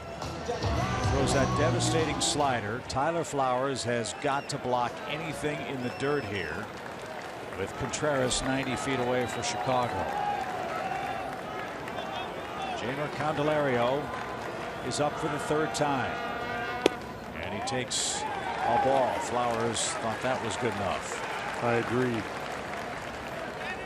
Cabrera will need a better breaking ball, but 102 is 102, and he is learning. This should give him some confidence. I'm surprised the Braves have Candelario play full with him throwing so hard.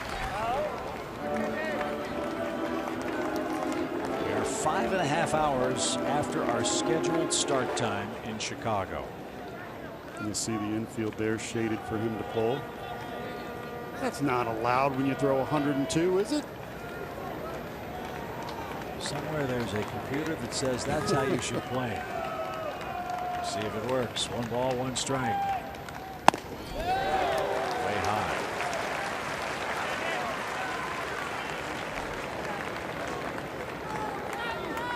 Interesting that Cabrera, you'll recall, picked up his first big league save before he picked up his first big league strikeout. That save came on June 30th. His first strikeout came July 2nd, both of those marks against the Marlins.